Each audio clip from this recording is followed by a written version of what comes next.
하나님 오랜만이에요. 이제 또 예뻐지셨죠? 정말이지 할머니 시어머니가 딸아이와 즐겁게 이야기를 나누시더니 제가 같이 있는 걸 보자마자 돌아섰어요. 나를 노려보며 뭐 하는 거야? 이런 시기에 차라도 한 잔 대접하는 게 예의가 아니냐? 엄마한테 차도 대접할 수 없다고 나한테 무슨 말을 하려고 하는 거지? 시할머니 뭐야 한나. 응 나랑 같이 쇼핑몰에 가는 게 어때? 한나 내가 가고 싶은 거 뷔페로 드실 수 있는데 딸이 나를 힐끔 쳐다보는데 둘 사이의 대화가 걱정되는 것 같아 시어머니랑 나랑 그 눈이 멍하니 할머니한테 가볼까? 한나 정말 그래. 재미있게 놀아볼까? 할머니 손 내가 한나를 잘 돌봐줄게 비꼬는 말투와 승리의 얼굴로 시어머니가 한나와 함께 쇼핑몰에 맡겨둔 문제는 시어머니와 사이가 좋지 않다는 것. 남편과 함께 결혼식 인사하러 가는 길 시어머니가 친절하게 웃어주시고 시어머니와 단둘이 남자마자 친절하게 대해주시는 모습에 안도감을 느꼈다. 톰의 아내라서 용서하지만 솔직하게 말하면 너 같은 가난한 사람이랑은 같은 공기도 마시고 싶지 않아. 전문대 졸업자는 어떻게 학위도 없고 돈도 없고 교육도 못 받은 사람은 말해주지 않으면 이해하지 못한다. 그래서 나는 이런 터무니없는 논쟁에 놀란 전문대 졸업생들이 싫다. 그녀는 모든 사람들 앞에서는 친하게 지내려고 노력하겠지만 그 이후로 아무도 보지 않을 때부터 나에게서 최대한 멀리 떨어져 있으라고 말했다. 그녀는 엄하게 대했다. 저와 함께 라면 시어머니가 제가 해야 할 일은 그녀와의 관계를 최소화하기만 하면 된다고 말씀하셨기 때문에 그녀가 저에 대해 폭발하는 것에 별로 신경 쓰지 않았습니다. 문제는 제 딸 해너와의 관계라는 것입니다. 그녀의 손자들은 그녀를 사랑스럽고 그녀는 대부분 3일에 한 번씩 우리를 방문한다. 그 사람도 지금처럼 내 딸을 데려가서 데려간다. 시어머니는 그 사람에게 좋은 할머니이기 때문에 나는 그에게 강한 말을 할 수 없다. 할머니랑 잘 지내지 않니? 딸이 안타까운 마음에 안 된다고 걱정하는 모습을 보니 마음이 아프다. 그런데 할머니는 할머니를 학대한다고 한다. 학대받는 건 바로 나야? 그리고 방금 말했잖아. 저번에 내 할머니랑 싸웠기 때문일지도 모른다고 필사적으로 거짓말하려고 해서 안 돼. 엄마 안 돼. 할머니랑 화해해야 해. 그래 맞아. 그래 화해해야 해. 억지로 했어. 어느 날 시어머니가 평소처럼 집에 오셔서 한나한테 피아노를 가르치신다고 들었는데 피아노를 친다네. 내가 한나를 가르치고 있어. 지금은 피아노를 가르치고 있다고 하셨다. 딸에게 있어서는 아버지에게서 물려받은 그랜드 피아노입니다. 낡았지만 세심하게 수리해서 연주할 수 있는 보물입니다. 이제 너 말고 내가 한나에게 피아노를 가르칠 거야. 너 같은 불쌍한 사람이 피아노를 가르치는 걸 원하지 않아. 한나의 터무니없는 말투에 내가 충격을 받았을 때 시어머니가 된 게 안타깝지 않니? 더 화내고 계속 뭔데 불평하고 싶은 거야. 아니 아무것도 아니야. 잘 이해하지 못하는 너도 이해할 수 있게 말할게. 내가 더 나은 선생님이라고 말하려는 거야. 너보다 왜 그렇게 생각하는지 모르겠어. 그래서 너는 그렇게 생각하는 사람도 없고 똑똑하지도 아는 거야. 미안하지만 왜 내가 더 낫다고 생각하는지 이해가 안 돼서 묻는 거야. 나보다 한나에게 피아노를 가르칠 자격이 있는 건 너도 티지대학에서 들어봤을 법한 가난한 전문대학을 졸업한 너와 달리 나는 명문음악학교를 졸업했기 때문이다. 시어머니 말을 삼켰다. 어머니. 시어머니는 너랑 달리 학력 자랑을 자주 했어. 시어머니는 4년제 대학을 나왔고 명문대를 나왔다고 자랑했지만 티지대학인 줄은 몰랐지. 티지대학은 최고의 대학 중 하나야. 음대 학생들은 현악기와 피아노 수준을 선택할 것입니다. 시어머니가 그 대학 피아노과를 졸업했다면 그녀는 상당한 피아노 기술을 마스터했을 것입니다. 똑똑하지 않은 당신도 이해할 수 있습니다. 너와 나는 같은 수준이 아냐. 나도 모르게 목이 조여와 T대학은 시어머니 말대로 명문음악대학이야. 내 딸이 어머니에게 배우는 게 더 자극적이길 뻔했어. 그런 대학을 졸업한 시어머니는 이미 내 딸과의 소중한 시간을 빼앗고 계시지만 내 딸과의 소중한 시간을 시어머니가 점점 더 많이 차지하게 된다는 의미입니다. 그 사람은 내 딸을 더욱 떼어내려고 한다. 그게 명문음대를 졸업했다고 해도 내가 절대 하지 않을 일이다. 내가 내 딸에게 피아노를 가르치는 시간은 정말 소중하고 무엇과도 바꿀 수 없는 일이기 때문이다. 그 이기적인 당신이 큰 한숨을 쉬며 일부러 내 말을 가로막는 게 아니라 무슨 말인지는 모르겠지만 당신은 티지 대학 졸업생, 보통은 수업료를 받는 엘리트 음악가로 내 앞에 서 있습니다. 맙소사 무료로 가르쳐주겠다고 하는데 어떻게 가르치고 싶다고 거절할 수 있어? 실력도 없는데 감히 나한테 그런 식으로 얘기하지 않으면 내가 내 앞에서 놀아줄게. 나 당신처럼 불쌍한 여자의 말을 듣고 싶어하는 내 딸에게 가르칠 능력이 있다는 것을 증명해 보일 테니 귀가 썩을 텐데 어떻게 해야 할까요? 들어야 해. 정말 모르겠어. 넌 내가 시키는 대로만 하면 돼. 시어머니의 말을 들었을 때 내 귀를 믿을 수 없었던 것을 이미 한나에게 말했어. 시어머니가 내가 없이 딸에게 땀을 흘리고 있다고 말했다. 이미 한나에게 앞으로 피아노를 가르쳐 주겠다고 말했다. 나는 유명한 음악 학원을 졸업했고 실력도 더 뛰어나다. 너보다 피아노 치는 게 그 사람한테 더 좋을 텐데 왜 이렇게 이기적이야? 이 정도로 반대할 줄은 몰랐어. 나는 명문 음대 출신이고 너보다 실력도 뛰어나니까 너는 내가 쉽게 내 자리를 차지할 수 있을 것 같아. 처음부터 내 의견을 듣기 싫었다는 거야. 맙소사, 너 정말 까다롭지 않냐? 이건 이미 정해져 있으니 더 이상 이기적으로 말하지 마. 그 사람은 시어머니가 내 앞에서 빨리 사라졌다고 말하고 싶었는데 그 이후로 시어머니는 매일 집에 들어와 딸 한나에게 피아노를 가르치고 있다. 시어머니가 있는 방에는 들어가지도 못한다. 해너가 쉴 때마다 내 딸을 가르치고 있습니다. 시어머니는 해너가 보이지 않을 때마다 항상 이해하지 못하시겠지만 그녀는 음악에 대한 재능이 있고 그 재능을 발전시키려면 적절한 교육 기술을 갖추어야 합니다. 당신은 전문대학밖에 갈 수 없는 가난한 사람입니다. 당신은 교육에 대한 적절한 기술이 없을 것입니다. 내 말을 들어보세요. 당신처럼 무능한 강사라면 당신은 해너의 훌륭한 재능을 파괴할 것입니다. 당신도 알고 있습니까? 앞으로 우리를 방해하지 않을 거야. 우리는 당신이 우리 눈에 띄기를 원하지 않습니다. 알아서. 좌절감에 넘쳐 흐를 듯한 눈물을 참습니다. 시어머니는 내 마음이 아픈 것처럼 행복하게 나를 내려다 보았습니다. 왜 어머니가 하는 일에 대해 그렇게 비판적이어야 합니까? 내 인생을 편하게 하려고 하는 건 아니야. 그건 도움이 안 돼. 엄마에게 말할게. 알았어. 너무 화내지 마. 사실 엄마는 내 말도 심각하게 듣지 않는데 겉으로 보면 시어머니의 행동이 겉으로 보기에는 내 아이를 잘 키워주는 착한 사람 같지만 사실은 내 소중한 딸을 빼앗으려는 악마야. 내 슬픈 마음은 누구도 이해 못해. 답답하지만 한나를 위해서야. 너무 답답해서 내가 할 수 있는 건 그것밖에 없어. 말하려고 노력하다가 나한테 최악의 일이 일어나서 니콜 이거 봐. 최근에 들어가지 못하게 된 피아노실에 불려가서 피아노에 들어가자마자 눈이 많이 떠졌어. 아, 너도 이해하잖아. 방금 새 피아노를 샀는데 시어머니가 웃으면서 새 피아노를 옆에 놓았어요. 켈리 뭐죠? 아버지 피아노는 어디 있어요? 아, 내가 버렸어요. 당신이 버렸어요. 그래, 내가 버렸어요. 왜냐면 시어머니가 대답하셨는데 사실 내 눈이 일그러지기 시작했어. 왜? 그건 나와 아버지에 대한 추억으로 가득 찬 아버지의 피아노였어. 90 피아노가 나와 한나에게 어울리지 않는다는 건 나에게는 중요하지 않아.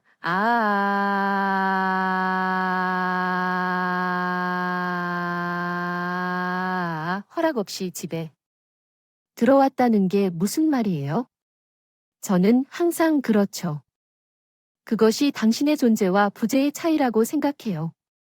그렇지 않나요? 당신이 무단 침입하고 있고 허가 없이 다른 사람의 재산을 그냥 처분할 수는 없잖아요. 어떻게 할 수 있겠어요? 그 닥쳐. 내가 친절하게 그 낡은 피아노를 치우고 새 피아노를 사줘서 고마울지 모르지만 소리를 지를 자격은 없어. 피아노가 있던 방에서 나를 밀어내고 쫓아냈어. 이 방에 당신은 이 피아노의 가치를 이해하지 못하는 것 같군요. 제 허락 없이는 감히 만지지 마세요. 물론 지금 이 방에도 들어갈 수는 없습니다. 해너는 내 생일 파티 사람들을 위해 노래를 연습하고 있습니다. 연습 방해하는 것처럼 한계에 다다랐어. 그날 밤 색이 쾅 닫히는 소리와 함께 문이 닫혔어. 안녕 한나 할머니, 생신 축하 노래 연습 중이. 양, 나 열심히 하고 있으니 내 말 좀 들어봐. 엄마. 응, 물론 잘 들을게. 한나, 부탁이 하나 있는데. 웃으면서 무슨 일인지 유쾌하게 대답했다가 시어머니 생신날이 되니 어머님 친척들 이웃 친구들 모두 시어머니와 딸 친구 몇 명을 초대했습니다. 매년 시어머니가 생일 파티를 하는 것 같은데 올해는 분위기가 좀 다른 것 같아요. 시어머니가 많은 사람들에게 편지를 보냈어요. 파티가 열리기 며칠 전에 그녀는 손녀가 그녀를 위해 피아노를 연주할 것이며 그들이 와서 그녀의 말을 듣기를 원한다고 주장했습니다. 그것은 효과가 있었고 초대된 손님은 모두 시어머니 외의 친척과 이웃이었습니다. 내 딸의 친구도 몇 명이나 참석했지. 내 딸에게 친구를 많이 초대하라고 했을 텐데 손자가 피아노를 쳐준다는 말을 듣고 딸이 친구를 많이 데려왔을 때 장모님은 웃으셨지. 응, 그런 생각이 들었어. 생일 파티를 위해 피아노 연습을 시켰다고 말하면 실수일지도 모르지만 나는 입을 다물기로 했다. 아침 내내 생일 파티를 위해 음식과 케이크를 만들느라 바빴다. 남편과 딸이 도와줬지만 엄마는 시어머니는 전혀 돕고 싶지 않았다. 시어머니 생신이라 할 수 있지만 내 작품을 잘 이해해줬으면 좋겠다. 내가 공연을 마쳤을 때 이렇게 많은 사람이 모였더라면 더 행복했을 텐데. 생일 파티 준비 시어머니가 모두 앞에 서서 축하를 하러 와줘서 너무 고맙다고 소리쳤습니다. 생일 파티는 시어머니의 목소리로 시작되었고 과장된 행동을 했습니다. 식사를 즐기며 잠시 수다를 떨던 무대 위의 히로인 딸이 자리에서 일어나 시어머니 앞으로 움직였습니다. 생일 축하합니다 할머니, 선물이 있어요. 딸 할머니가 피아노 앞에 앉더니 말했어요. 방 뒤쪽에 배치되어 있으니 들어보세요. 그녀가 쾌활한 목소리로 말하고 반짝반짝 작은 별을 연주하기 시작했습니다. 육조는 사랑스럽고 모두가 웃고 있다는 것을 알 수 있었지만 그다지 좋지는 않았습니다. 분명히 그녀의 실력이 떨어졌기 때문에 해너는 할 수 있었습니다. 공연이 끝났다고 생각하는 동안 더 잘 놀았어요 시어머니. 수줍게 웃으시고 시어머니가 수고하셨어요. 감사합니다 할머니. 그리고 이제 부탁이 하나 있습니다. 아 뭐죠 한나, 나 하고 싶은 말이 있어요. 쉬운 건 아닌 것, 어려운 건 못하는 건 무슨 까닭인지 시어머니가 딸의 말에 의아해하기 시작했고 눈을 동그랗게 뜨더니 나를 발견하자마자 역겨운 미소를 지었다. 그래 너 연주할 수도 있겠지만 니콜이 연주하기 전에 내 당신이 나를 위해 한 곡을 연주하겠다고 했죠. 시어머니가 저를 보더니 그런 말을 하더군요. 물론 저는 그 어머니에게서 그런 말을 들어본 적이 없지만 그랬어요. 분명 해낼 텐데 엄마 연주를 오랫동안 듣지 못했어요. 그래 한나, 이제 내 엄마가 할머니를 위해 멋진 연주를 해줄 거야. 와우, 손녀의 웃는 모습을 보니 기대가 된다. 우리 엄마. 시어머니가 나한테 다가와 내 생일이다. 이 피아노 만지게 해줄게. 시어머니가 나를 밀어내고 피아노 앞에 앉히게 하신 사랑스러운 연주에 온 방이 떠들썩했다. 딸 해너와 모두들 다음에 무슨 말을 들을지 기대하며 나에게 집중했다. 어차피 너 같은 불쌍한 아이가 놀 수 있는 건 별로 없지 않느냐? 시어머니가 나만 들을 수 있도록 내 귀에 속삭이던 말이지. 딸 앞에서 부끄럽게 하라는 듯이 어서 니콜 놀아줘. 시어머니의 조롱하는 목소리 뒤에 다들 무슨 연기할지 궁금해. 난 알았어. 조용히 대답하며 천천히 손끝을 댔다. 건반 숨을 내쉬며 건반을 한 번 두드리며 힘차게 무덤을 연주하기 시작했는데 시어머니의 어리둥절한 목소리를 배경으로 손가락의 움직임이 느려지지 않도록 주의하면서 곡을 조심스럽게 연주했다. 오드백일 애니메이션 피아노 숲의 오프닝 곡으로 사용되었을 정도로 인기가 많은 곡인데 연주자들에게는 굉장히 어려운 곡이지만 이 곡이 마음에 들어서 여러 번 연습해봤고 이것이 제 특기이기도 했죠. 절대 실패할 수 없어 끝까지 완벽하게 연주를 마쳤고 내 피아노 연주에 놀란 사람들 앞에 서서 아름다운 저를 보여주자마자 관객들은 일제히 박수를 쳤다. 감동과 설렘의 눈초리, 감탄의 박수. 아아 기분이 너무 좋았어. 오랜만에 느껴본 감정에 푹 빠져서 옆에 서 있던 시어머니는 말도 안 된다고 작은 목소리로 무슨 일이냐며 중얼거렸다. 가난하게 자랐다고 말하는 듯 조용히 그녀의 눈을 돌려보며 엄마가 톰의 말에 시어머니가 니콜이 고등학교 때 주니어 피아노 부문에서 우수상을 받았다는 것을 물으셨다는 것을 모르셨나요? 콘서트 오랜만에 피아노 치는 걸 들어봤는데 아직도 신기해요. 아름다우면서도 강렬해요. 아니 가깝지도 않은데 나보다 잘하는 분들이 많잖아요. 켈리 알다시피 남편과의 대화는 빨리 끝냈어요. 그리고 장모님께 여쭤보니 그 유명한 음대 졸업 TG 대학 맞죠? 네 제가 그랬는데 어땠는지 궁금하네요. 한나에게 어떻게 피아노를 가르치셨는지 궁금하네요. 어떤 음악을 잘 연주하시는지는 중요하지 않네요. 지금은 명문대를 졸업한 걸까? T대학 뮤지션으로서 고민이겠지. 아니 신경 쓸 필요도 없잖아. 나를 위해 연주해줘. 내가 늘 하고 싶었던 음악 한 곡을 연주해줘. 내 멋진 연주를 듣고 딸한테도 연주해달라고 했어. 아니 내 말에 시어머니 눈이 휘둥그레졌지. 응, 딸에게 딱 한 가지 부탁이 있었어. 할머니의 연주를 듣고 싶으니까. 할머니한테 물어봐 줄래? 그 시어머니는 생일 파티에 놀아주는 것도 그것뿐인데 복수를 하려면 그것밖에 안 된다. 그 시어머니는 뒤에 숨어있을 형편없는 피아노를 연주해 친척들 앞에서 망신을 주고 있어두니까. 연극 때문에 아프다고 못 치는데 미안하다. 피아노는 잘 친다. 나도 듣고 싶다. 딸도 내 말에 흔쾌히 동의했다. 할머니 손가락이 안 좋으셔서 그냥 놔둔다. 나 연주 단순한 곡. 아 정말 한나 피아노는 처음에 어떻게 할머니한테 배웠어요? 할머니한테 가르쳐준 노래를 쳤는데 다 쉬워서. 요즘은 할머니가 주신 악보 보면서 연주해요. 늘 칭찬해요. 내가 얼마나 좋은지 할머니한테 조언을 받나요? 아니 할머니는 항상 나에게 가르칠 게 없다고 하세요. 딸이 독학 중이었어. 할머니가 평소에 이지 피시즈가 아닌 어머니가 연주해 주셨던 어려운 곡을 듣고 싶었어요. 할머니 기대하고 있어요. 그럼 할머니가 연주하는 것을 같이 들어요. 응, 할머니가 그러셨어요. 엄마보다 피아노를 더 잘 치니까 항상 할머니 연주를 듣고 싶었어요. 오늘이 너무 기뻐요. 드디어 할머니 연주를 들으실 수 있을 거예요. 시어머니 얼굴에 미소를 짓고 계시는데도 너무 기뻐요. 얼굴이 창백해져서 무슨 일이야. 한나가 내 연주를 듣고 싶어. 아냐 아냐 오늘 기분이 안 좋아. 간단한 동요를 불러주길 기다리고 있어. 한나는 내 연주를 기대하고 있어. 네 하지만 난 내 엄마가 아니야. 내 말에 시댁 식은땀이 나고 눈이 휘둥그레지는데 왜 그래 못하는 건 못한다. 아 그 공연 끝나고는 못할 리가 없잖아. 왜 그 티지 대학 졸업했지? 연주도 할 수 있어요. 문제 없어요. 그렇죠. 저는 티지대학교를 졸업했는데 지휘를 전공했는데 지휘자로 뽑혀도 피아노가 전형 대상이군요. 그렇죠. 피아노가 아닌 악기를 선택했어요. 손이 작아요. 그러니까 내가 연주하는 곡이 한정되어 있어. 너만큼 유창하게 연주할 수는 없어. 시어머니가 소리치고 주변 사람들이 뭐가 문제냐며 소란을 피우기 시작했지. 너 피아노 못 치는데 자랑스럽게 말하지 않았어? 우리 손녀한테 피아노 가르쳐 주던 며느리의 형편없는 피아노보다 내가 더 잘 친다던데 그게 무슨 말이야? 너희들 나 피아노 쳐요. 야 할머니 눈이 더 커져서 할머니한테 진심으로 묻더라. 피아노 치면 안 될까 한나.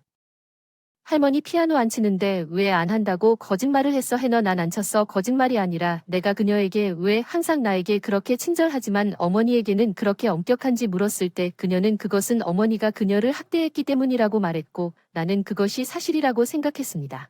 해너에 대해 무슨 말을 하는 겁니까? 엄마를 너무 괴롭히고 있어요. 한나 시어머니가 딸 말에 비명을 지르고 슬퍼요. 아니 당연히 니콜이 아닐 수도 없고 나도 좋은 거 아닌가요? 우리 니콜 말도 안 돼. 니콜 무슨 소리야. 절대 안 돼. 아버지가 주신 피아노를 버릴 사람과 사이좋게 지낼 수 있어요. 딸이 고개를 갸웃거렸어요.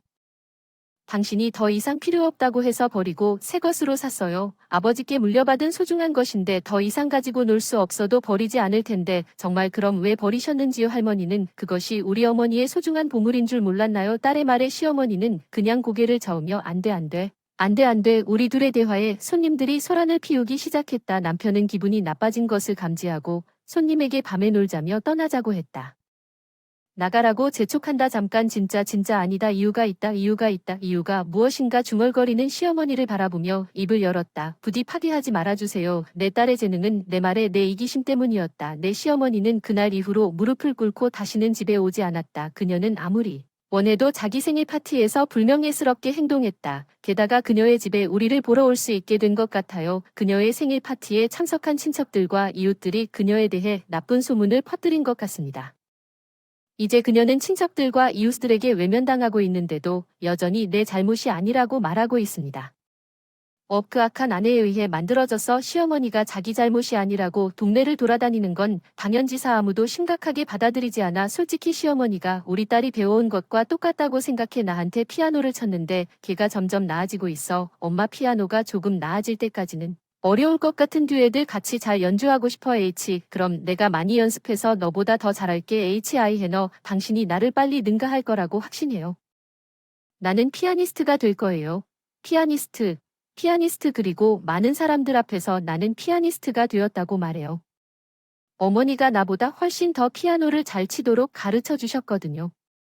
한나를 하니까 연습 많이 할게요. 계속 노력할게요. 감사합니다. 엄마 다시 딸과 평화로운 시간을 보낼 수 있어서 너무 행복해요. 그땐 상상도 못했어요. 다시 한번 밝혀진 충격적인 진실을 밝혀. 내 이름은 애슐리이고 저는 35세로 지난 10년 동안 변함없는 헌신으로 남편 샘을 부양하는 전업주부로 헌신했습니다. 저희는 아이는 없지만 저희는 항상 우리의 사랑은 충분하고 아이를 갖는 것이 만족스러운 삶을 사는 유일한 방법은 아니라고 서로에게 말했지만 어느 날 샘이 돌이켜보면 어쩌면 그의 본성이 마침내 표면화되는 것일 수도 있습니다. 부모님이 이혼하신 것을 보면 알 수 있습니다. 저는 어려서 10대 때 아버지 밑에서 자랐어요. 아버지가 엄마와 헤어진 이유를 드디어 말해줬어요. 그때는 성격이 맞지 않아서 결혼을 끝내는 사소한 이유라고 생각했어요. 결국 사람마다 차이가 있는 것이 맞지만 나이가 들면서 성격의 차이, 핵심 가치의 차이가 이혼으로 이어질 수도 있다는 것을 뼈저리게 깨달았습니다. 작년에 아버지가 교통사고로 비극적으로 돌아가셨을 때 이 가혹한 현실을 헤쳐나가야 했습니다. 건설회사를 운영하시던 아버지는 70세의 나이에도 열심히 장인이셨고 돌아가시기 직전에도 여전히 활발하게 일하셨으며 그의 경험과 기술은 고객으로부터 높은 평가를 받았으며 경기 불황 속에서도 사업이 번성하였습니다. 교회 공동체의 승인을 받은 목수 KNS 없이 목재를 엮어 교회를 짓는 그의 독특한 기술은 그의 전문 분야 중 하나였습니다. 아버지는 손재주가 뛰어나 퇴근 후에도 항상 요리를 해주셨습니다. 모든 사랑에 감사드립니다. 그리고 그가 나에게 준 영향은 중요한 것은 다른 사람들로부터 무엇을 보답받는가가 아니라 그들에게 얼마나 많은 기쁨을 줄 수 있는가 하는 것입니다. 그는 종종 나에게 남편 샘에게 헌신하여 그 말에 부응하려고 노력한다고 말했습니다. 그러나 아버지가 갑자기 떠나신 후 이 세상 샘은 그의 숨겨진 모습을 드러낸 것처럼 급격하게 변하는 것 같았고 우리의 대화는 결코 멈추지 않았지만 종종 아버지의 유산에 대한 주제로 바뀌었습니다. 아버지의 유산으로 우리는 우리 집을 지을 수 있습니다. 드디어 이 낡은 아파트에서 이사할 수 있습니다. 그리고 우리 꿈의 집에서 나는 아버지의 유산을 사용하여 집을 짓는 것에 대해 샘에게 한 번도 언급하지 않았습니다. 나는 그것을 은퇴를 위해 저축할 계획이었습니다. 게다가 나는 아버지가 저를 싱글로 키우기 위해 그렇게 열심히 일하신 돈을 사용할 수 없었습니다. 부모님, 아버지는 도박을 하거나 번거로운 활동에 돈을 낭비한 적이 없는 진지한 사람이셨습니다. 그 때문에 그는 지금까지 상당한 양의 부를 남겼습니다. 나는 샘에게 항상 모든 것에 대해 마음을 털어놓았지만 샘의 눈에서 반짝이는 눈빛을 보았습니다. 아버지의 유산집을 사려고 노력할 수 없을 만큼의 정확한 금액에 대해 거짓말을 하고 있는 내 자신을 발견했습니다. 아버지는 외로웠기 때문에 술과 파친코에 많은 돈을 썼을 것입니다. 삼이 생각하는 것보다 훨씬 적게 남았지만 아직 지을 수 있을 만큼 남아 있습니다. 집, 아니, 없어. 우리는 낡은 중고집을 살 수 있을지도 모르지만 샘은 세상이 끝나는 것처럼 보였고 그의 눈은 죽은 물고기처럼 생명이 없었다. 돈이 사람을 어떻게 바꿀 수 있는지 처음으로 깨달았다. 샘이 아버지의 유산을 손에 넣기 위해 나와 함께 있었는지 의심하기 시작했지만 약 6개월 후 주말에 내가 집안일을 하고 샘이 TV를 보고 있을 때 그는 말했어요. 먼저 할 말이 있어요. 그 사람이 제안한 이후로 그는 진지한 표정으로 나에게 말을 걸었고 나는 등골이 오싹해지는 것을 느낄 수 없었다. 나는 그 사람 맞은편에 앉았고 그의 얼굴을 관찰하자 그의 뺨에 눈물이 흘러내렸다. 내가 너희 아빠 돈만 관심 있는 것처럼 행동해서 기분 나쁘게 만들었지? 우리는 아이가 없어서 같이 즐길 시간이 충분해야 하는데 노력을 못했어. 항상 고마워. 집안일 다 맡기고 정말 쉬는 날 나가는데도 아무 불평 없이 나와 이 말을 듣고 조기쁨과 후회가 뒤섞여 영원히 그를 의심하며 기쁨의 눈물과 후회의 눈물이 뒤섞여 크게 무너졌다. 내 눈엔 나를 부드럽게 안아주는 샘의 눈빛이 내가 사랑에 빠졌을 때와 똑같았고 그의 온기가 내 몸 전체에 퍼지는 것을 느꼈기 때문에 그날부터 그 사람과 결혼하게 되어 아무리 피곤해도 정말 기뻤다. 퇴근하고 샘은 쉬는 날에도 항상 집안일을 도와주곤 했고 한 번도 해본 적 없는 요리에도 푹 빠져서 내가 엄하게 대해도 화내지 않고 그 어려움을 이겨내는 모습이 마음을 아프게 했다. 설렘 그 사람을 남편으로 선택하고 매일매일을 신혼부부처럼 살았다는 사실이 뿌듯했는데 6개월 후 여기 우리 급식함에 편지가 도착하면서 상황이 바뀌기 시작했어요. 이 편지가 오늘 우체통에 있었어요. 이츠포 유샘샘이 가위로 조심스럽게 봉투를 열었다와 고등학교 졸업한 지 20년이 됐다. 몇 번이나 초대를 받았지만 고등학교 친구들의 동창회 초대장이 담긴 봉투는 당첨되지 않았다. 결혼한 이후로 동창회에 여러 번 초대받은 걸 알고 있었지만 같은 반 친구들과 인연이 없는 나를 생각해서 늘 거절했다. 이번에는 꼭 가보자고 내 걱정은 하지 말고 가라고 했다. 고민 끝에 반 친구들과 즐거운 시간을 보내세요. 샘은 한 달 뒤에 있을 동창회에 참석하기로 결정하고 준비를 시작했습니다. 나 외에는 누구와도 거의 어울리지 않는 샘은 멋진 옷도 없었고 옷도 별로 없었습니다. 헤어스타일이 엉망이었어. 그는 나에게 완전히 마음을 열 수 있었기 때문에 옷을 잘 차려입을 필요를 느끼지 못했다고 말했어. 나는 항상 패션에 대해 조금 무지했고 중요한 것은 사람의 외부가 아니라 내부에 있는 것이라고 믿는다. 하지만 동창회 초대장이 도착한 이후로 우리의 데이트는 남성복 매장 투어로 바뀌었고 매주 따라다니면서 알게 되었습니다. 그의 갑작스런 패션에 대한 관심은 동창회 때문이라는 것을 깨달았지만 그 편지가 도착한 이후로 샘은 집에 자주 오곤 했습니다. 그는 늦게 퇴근해서 보통 오후 7시쯤 집에 도착했습니다. 하지만 그가 오후 9,900시가 넘어서 집에 오는 것이 흔한 일이 되었습니다. 그는 초과 근무 때문이라고 주장했고 나는 그의 말이 사실인지 확인할 수 없었습니다. 샘은 우리 재무제표를 관리하는 사람이었고 나는 그 사람을 본 적이 없었습니다. 나 또한 그의 회사에 전화하고 싶지 않았습니다.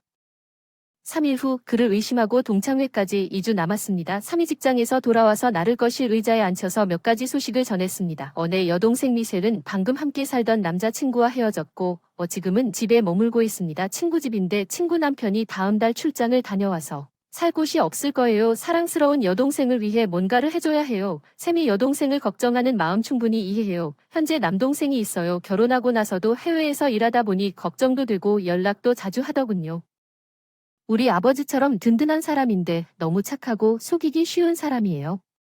지켜주는 게 내 미스인 것 같아서 샘 누나를 도와주고 싶었는데 그 이후로 결혼식은 그녀를 본 적도 없고 연락한 적도 없습니다.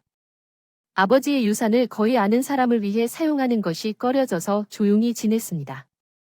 애슐리 아버지는 사람들을 돕는 것을 좋아하셨는데 당신은 왜 내 동생을 도와주지 않으시나요? 내 예감이 맞았습니다. 샘이 원한 건 옳았습니다. 그의 여동생이 아버지의 유산을 사용하도록 도와주세요. 그는 아버지의 유산 중 일부를 미셸에게 주라고 필사적으로 요청했지만 저는 결정이 확고했습니다. 아버지의 유산을 사용할 의사가 없기 전에 미리 말했었습니다.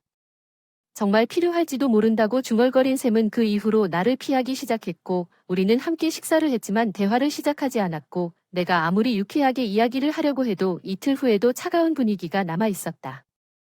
과자 가게에서 케이크를 먹으며 샘의 기분을 좋게 해주려던 중 이상한 시선을 느끼고 뒤를 돌아보니 중학교 때 사귄 전 남친이 너야. 애슐리 20년이 지나도 우리는 바로 서로 알아봐서 웃음이 터졌다. 우리는 고등학교 때부터 연락이 끊겼고 그 사람이 무엇을 하고 있었는지 전혀 몰랐지만 여기서 만나서 꽤 즐거웠다. 그 사람은 최근 고향에 돌아와서 구매 후 그 매력을 감상하고 있었다. 우리 케이크는 카페에서 따라잡기로 했어. 애슐리 넌 하나도 안 변했어. 20년이 지났는데도 넌 하나도 안 변했어. 이규환이 이상하게 느껴져서 신났어. 얘기하고 웃었어. 한동안 대화가 사랑 얘기로 바뀌자 갑자기 표정이 어두워지더니 어떻게 대답해야 할지 모르겠어. 최근에 여자친구랑 헤어졌는데 후회만 할 뿐인데 왜 헤어졌어? 그녀에게 필요한 정서적 지지가 잠시 바람을 피웠다는 말이 떠올랐는데 그 다음에 한 말은 나도 깊이 이해할 수 있는 말이었다. 그의 전 여자친구는 항상 체질이 약해서 장시간 일을 하지 못하는 것 같아서 이 사실을 알고도 파트타임으로만 일한 적이 있었는데 그들은 데이트를 시작했지만 그가 마케팅 업계에서 점점 더 성공하자 그녀는 그를 따라잡을 수 없다고 느꼈고 한 발 물러나기로 결정했습니다. 사치스러운 생활을 해서 일을 많이 못해도 자책하지 말라고 했는데 그 사람은 내 말을 전혀 듣지 않고 내내 울었다. 그 사람이 잘못한 것 같은 기분이 들었다. 당신의 전 여자친구에 대해 그녀는 호화로운 삶을 원하지 않았지만 당신이 일에 너무 열중했기 때문에 외로웠을 것입니다. 분명히 그의 바쁜 업무 일정 때문에 그는 일주일에 2번만 집에 가고 심지어 집에도 가지 않았습니다.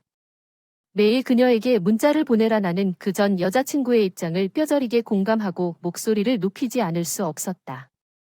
만약 내가 그녀였다면 당신의 전 여자친구는 어떻게 참았을까? 이런 방치가 계속됐다면 나는 헤어졌을 것이다. 당신은 그녀와 아무리 바빠도 당신은 너무 방치했고 그녀가 일할 수 없다는 것을 알고 왜 그녀를 더 돌보지 않았습니까? 사실은 결혼 3년 차쯤에 저와 제 남편 사이에도 비슷한 일이 일어났습니다. 불임 치료를 받다가 몸도 마음도 우울한 상태에 빠졌는데 일이 바쁘다고 하는 남편은 한 번도 괜찮냐고 묻지 않고 제가 힘든 점을 털어놓고 사과하고 나아졌는데 그 아픈 기억이 아직도 뇌리에 남네요. 내가 얼마나 간절했는지 보면서 전 남자친구는 그날 자신의 실수를 깨달은 것 같았습니다. 집안일도 안 하고 외식할 때 돈도 낭비하는 것 같던데 그 사람은 이혼을 고려하고 있는 것 같은데 그녀는 이혼 서류에 서명을 안 하려고 해요. 그거 참 안타깝네요. 그 사람이 아직도 그녀를 참아주고 있다는 게 믿기지가 않네요. 저도 그럴 것 같아요. 그래서 그 사람이 몰래 이혼할 계획을 세우는 거죠. 다가오는 동창회에서 느슨해졌어. 동창회 그 사람의 전 여자친구의 남동생과 내 남편에 대한 세부 사항을 비교하는 말이 울렸어. 충격적인 사실이 밝혀졌어. 그의 최근 전 여자친구는 다름 아닌 내 남편의 여동생 미셸이었어. 우리 둘 다 이기이한 일에 말문이 막혔어. 우연의 일치로 우리는 가정 상황에 대해 모든 것을 공유했고 그는 나를 대신하여 화를 내기 시작했습니다. 당신 남편은 거짓말을 하고 있습니다. 그는 그의 여동생을 이용하여 당신 아버지의 재산을 빼앗고 있습니다. 우리는 다음날 남편이 오후 5시 30분에 일을 마치기 때문에 남편에게 말하기로 결정했습니다. 평소 도착 시간인 오후 9시에서 거꾸로 계산합니다. 그는 오후 8시 20분쯤 사무실을 떠나야 합니다. 우리는 그가 정규 시간보다 10분 늦게 사무실을 나와 낯선 산으로 향하는 것을 지켜보았다. 그가 잠시 멈추더니 두 팔을 벌려 그를 껴안고 있는 여자를 발견했다. 남편은 이 숨겨진 곳에서 나를 바람피우고 있었다.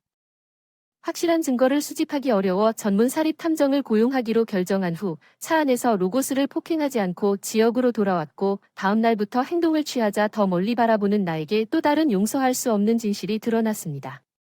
통나무집에서 우리는 남편이 현금 7만 달러에 그것을 구입했다는 것을 발견했습니다. 부상의 모욕을 더하기 위해 나에게 돈을 숨겼습니다. 자녀를 둔 여성이 그곳에 살고 있었고 그의 대부를 반복하기 위해 살고 있었습니다. 그는 그의 여동생인 내 전 여자친구를 이용할 계획이었습니다. 당신이 그에게 돈을 주지 않아서 다행이에요. 예실이 만약 당신이 돈을 가지고 있었다면 그 돈은 의심할 여지 없이 그의 여주인에게 쓰였을 겁니다. 당신 말이 맞아요. 그가 그렇게 많은 돈을 숨길 거라고는 상상도 못했어요. 함께 그와 되면 내 전 남자친구가 내 말에 동의하고 그의 전 여자친구에게 손을 뻗었습니다. 그의 전 여자친구가 울면서 왜 그녀에게 연락했는지 물었지만 우리가 알아낸 것을 그녀에게 말하자 그녀는 즉시 다음날 나를 만나고 싶어 했습니다. 패밀리 레스토랑에서 첫 식사를 함께 했어요. 오랫동안 기다려온 동창회의 눈이 반짝반짝 빛났어요. 미안해요. 결혼식 이후로 못 봐서 미안해요. 형이 나 미워서 만나지 말라고 말했어요. 잠깐만요. 한 번도 말 안 했어요. 내가 미워서 샘에게 너랑 같이 여행 가자고 제안까지 했어. 미셸과 나 사이에 균열을 일으킨 사람이 샘이라는 걸 알고 결혼 초부터 나를 화나게 만들었어. 샘은 거짓말쟁이였고 나 자신을 자책해서 그 사람을 믿었기 때문에 후회의 눈물이 걷잡을 수 없이 쏟아져 내린다. 그 상태에서 나를 보니 두 사람에 대한 감정이 어느 정도 되살아났나 보다. 결국 우리 셋은 전 애인을 대신해 말하며 조용한 순간을 지나며 함께 눈물을 흘렸다. 남자친구 전 여자친구에게 마음을 전했습니다. 그녀는 인정했습니다. 나는 이상한 자존심을 가지고 있습니다. 결국 나보다 일을 더 잘하는 남자친구를 부러워하게 되었고 결과적으로 솔직하지 못하고 의지하지 못하게 되었습니다. 남자와 여자 사이의 사소한 오해나 추측이 큰 비극으로 이어질 수 있다는 소름 끼치는 깨달음이었다. 그들은 서로 배려하며 대화하기로 맹세하고 다시 모였다. 안도감을 느꼈다. 어떡하지?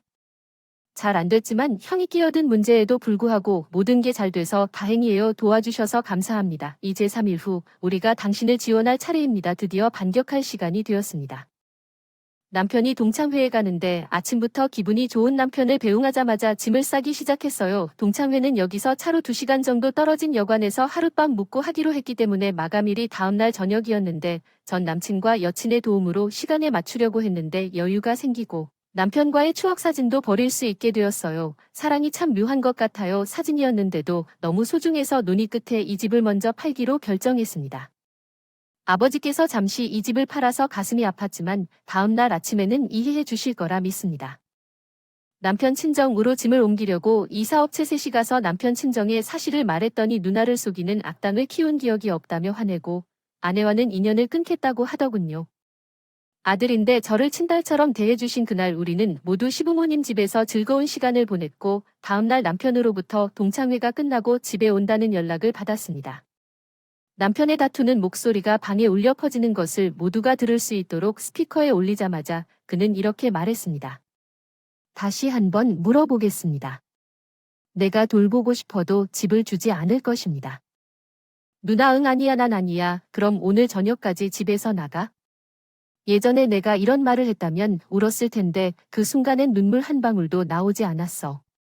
남자친구랑 시댁 식구들은 괜찮은데 집에 3일만 더 있으면 되는 거 알잖아. 남편이 상황 파악 못한 듯 잠시 침묵했지 뭐야. 아버님 집이라니 존경하려고 하지마. 아버지 지금 기념품 사러 간다. 같이 밥 먹자. 남편이 갑자기 애원을 하다가 너무 늦어서 3시간 뒤에 헐떡거리며 또 전화를 했어. 야 어디 갔니? 내 물건만 남았는데 무슨 일이야? 다음 순간 남편의 여동생이 전화로 비명을 질렀습니다. 애슐리의 집을 애슐리의 여동생의 갑작스러운 외침에 여주인과의 사랑으로 바꾸려는 것은 역겨운 일입니다. 남편은 혼란스러워 보였고 방은 잠시 3초 후에 조용해졌습니다. 남편이 다음과 같은 목소리로 말했습니다. 소리 지를 뻔했어. 미셸이야. 응, 왜 애슐리랑 같이 있어? 무슨 일이야? 어차피 서슴없이 아내를 배반하는 형한테는 할 말이 없어. 이제 집에 갈 테니 이거 보고 기다려. 미셸은 통화를 끝내고 우리 부모님 집으로 가. 내가 서명한 이혼 서류를 가지고 1시간 후에 그녀는 내 남편 3이 서명한 이혼 서류를 가지고 돌아왔습니다. 이렇게 혼란스러워지긴 했지만 그 이후로 잘 됐네요. 저는 전 남편 집에서 간병인 자격증 공부에 열중하고 있어요. 전 남편이 예전부터 갖고 싶었던 통나무 집을 팔고 조용히 살고 있는 것 같아요. 작은 아파트에서 그 여자와 바람을 피웠다. 그런 남자가 만족스러우면 어서 그 사람을 낳아야겠다는 생각에 이제 너무 상쾌해요. 내 인생에 전 남편보다 더 좋은 사람이 올 거라고 확신해요. 나 스스로에게 계속 가라고. 매일매일 애슐리야, 난 만족스러운 삶을 살고 있어. 넌 우리 부모님을 그렇게 미워해. 그게 아니라 그냥 서로 존중하자고 하는 거야. 엄마, 그냥 헤어지자고. 놔둬. 이게 스토리야. 이기적이고 횡포하는 남편 스펜서와의 21년 생활을 어떻게 마감했나요? 제 이름은 로잘리입니다. 저는 45세의 시간제 주부입니다. 저와 동갑인 스펜서와 함께 살고 있습니다. 우리 딸 켈리는 21세입니다. 그녀는 현재 헤어 견습생입니다. 뉴욕의 스타일리스트. 스펜서는 기업인이지만 어렸을 때부터 수입이 좋아 경제적으로 어려움을 겪은 적이 없습니다. 골프, 스키 등 취미가 차고지를 가득 채우고 있다고 불평한 적은 없지만 스펜서는 그 취미를 공유한 적이 없습니다. 켈리가 태어난 후에도 켈리와 나와 함께 그는 주말에 집에 거의 가지 않았고 주중에는 함께 식사도 하지 않았습니다. 그는 스워츠 날에 나타나곤 했던 켈리의 학교 행사에 거의 참석하지 않았지만 그가 쉽지 않다는 것을 알 수 있었습니다. 거기에서 그는 일이 뜻대로 되지 않으면 항상 소리를 지르고 있었고 그는 목소리를 높이곤 했습니다. 내가 켈리에 대한 그의 이기적인 태도에 대해 말할 때마다 그는 비난받는 것을 싫어했습니다. 그는 화를 내고 그의 눈에 환한 이를 걷어차는 것은 진심이었습니다. 무섭다. 나는 항상 그 표정이 무서웠다. 이혼에 대해 여러 번 생각했지만 용기가 없었습니다. 게다가 기분이 좋을 때 켈리에게 그랬기 때문에 뒤돌아보는 유일한 아버지를 빼앗을 수 없었습니다. 매년 여름과 크리스마스 휴가에 내 자신의 게으름을 정당화하기 위해 변명을 할 뿐이야. 스펜서는 엘리가 켈리와 나를 그의 부모님을 방문하는데 열성적으로 데리고 갔어. 그의 가족은 그들 자신의 사업을 운영하고 있어. 스펜서는 장남이기 때문에 대신 내 처남과 그 일을 물려받지 않았어. 아내는 회사를 경영하고 회사의 길을 선택했음에도 불구하고 시댁 식구들과 함께 살고 있다. 스펜서는 눈앞의 처남에 대해 콤플렉스를 갖고 있는 듯하다. 스펜서는 늘 자신이 훌륭하다고 자랑하지만 가족들은 별로 개의치 않는다. 스펜서의 자랑에 대해 그들은 내가 아무것도 하지 않는 동안 한쪽 귀로 듣고 다른 쪽 귀로 흘려보내는 것에 대해 부모님 집에서 모든 허드레시를 하게 했을 뿐만 아니라 공개적으로 나를 조롱하는 스펜서를 대하는 것이 어려웠습니다. 우리가 떠날 때 그들은 항상 와줘서 고맙다고 말하곤 했어요. 그래서 스펜서의 태도에도 불구하고 저는 그의 가족을 별로 싫어하지 않았습니다. 사실 저는 종종 스펜서가 그에게 주어진 방식이고 그의 가족이 그토록 훌륭해서 엄마가 나를 키웠는지 종종 궁금했습니다. 내가 초등학교 때 아버지가 돌아가신 후 그녀는 시간제 간호조무사였지만 정규 간호사가 되기 위해 열심히 공부했습니다. 그녀 덕분에 직업학교에서 나를 지원하기 위해 쉬지 않고 일했습니다. 나는 간병 분야에 취업했습니다. 엄마를 깊이 존경해요. 저는 지금 혼자 살고 있고 근처에 엄마의 동생인 이모가 살고 있어요. 엄마가 걱정돼서 우리 집에도 가고 싶었지만 자기 집에서 즐겁게 하루를 보내던 스펜서는 늘 우리 집에 꼭 들러주고 싶었어요. 우리 집 방문은 단 2시간밖에 안 됐고 그는 차를 타고 3시간 동안 숨을 헐떡이며 투덜대곤 했습니다. 스펜서는 엄마 앞에서 미소를 지었지만 그의 행동에 지친 좋은 사람처럼 보이려고 노력했습니다. 여름방학에 우리 가족을 따로 방문하자고 제안했지만 스펜서는 스펜서의 짧은 FS를 처리하는데 전혀 지치지 않을 것입니다. 켈리가 미용 시험에 합격하고 뉴저지주에 일자리를 얻은 후 켈리가 없을 때 켈리와 함께 엄마를 방문하기 시작했습니다. 스펜서와 함께하는 요크 라이프는 나에게 더욱 견딜 수 없게 되었다. 그는 켈리가 이사한 후에야 갑자기 가정생활에 집중하기 시작했다.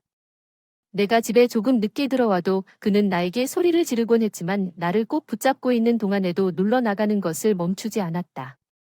주말이면 스펜서가 집에 있을 때 나를 묻고 계속해서 괴롭혔다. 사실 그가 집에 일찍 돌아와서 내가 저녁을 준비하지 않았다는 사실을 알았을 때 그는 가끔 안도감을 느꼈고 그는 부부가 함께 식사해야 한다고 화를 냈는데 그것은 상식이다. 나는 그의 모순에 놀랐다. 켈리는 내 자격에도 불구하고 둥지를 틀었습니다. 내가 마음을 먹으면 일을 잘 할 수 있을 것입니다. 아마도 내가 이 문제에 대해 숙고하기 시작했을 때 앞으로 일어날 일을 진지하게 고려해야 할 때일 것입니다. 이모가 아침 일찍 나에게 전화해서 급히 해야 한다고 말했습니다. 얘기를 하니까 바로 엄마 이야기라는 생각이 들었어요. 스펜서를 회사에 보내고 바로 부모님 집으로 가니까 엄마랑 이모 둘 다 같이 계셨어요. 오랜만에 본 엄마가 좀 말라 보이시는데 무슨 일이 일어나고 있나요? 엄마 대신 이모가 잘 말했어. 이모 말 들으니 정신이 멍해졌어. 엄마가 암에 걸려서 1년의 시한부 선고를 받았어. 이모가 무슨 말을 하는지 이해하지 못해서 정신이 혼미해졌어. 엄마가 걱정하지 말라고 안심시켜줬어. 내 직장에서 이 병이 회복되는 사람을 많이 봤다. 생존율이 높다고 웃으며 유쾌하게 말했다. 아빠가 돌아가신 뒤에도 눈물이 주체할 수 없이 흘러내렸어. 야, 나 아직 죽지 않았어. 엄마는 농담으로 바꾸려고 했지만 눈물을 참는 것도 보였는데 이모도 그걸 참으려고 최선을 다하고 있었어. 내 생각은 엄마에게 소비됐어. 스펜서 뒤에서 다른 사람을 몰래 만난 게 너무 후회됐어. 나를 위해 이렇게 애쓰신 엄마를 위해 내가 할 수 있는 일이 없을까? 그때 엄마가 한가롭게 영화를 보고 싶다고 하신 말씀이 떠올랐다. 바다 그게 다야. 엄마가 아직 기운이 있을 때 휴가를 선물할게. 엄마의 소원을 이루어주겠다는 각오로 딸 켈리에게 먼저 연락해서 엄마의 상태를 알렸고 스펜서의 뜻에 따라 이혼을 고려하고 있다고도 말해서 반응. 켈리는 내일 쉬는 날 집에 오겠다고 했고 켈리와 나는 스펜서가 돌아오기를 기다렸다. 스펜서는 집에 늦게 도착했지만 예기치 않게 찾아온 켈리를 보고 기뻤다.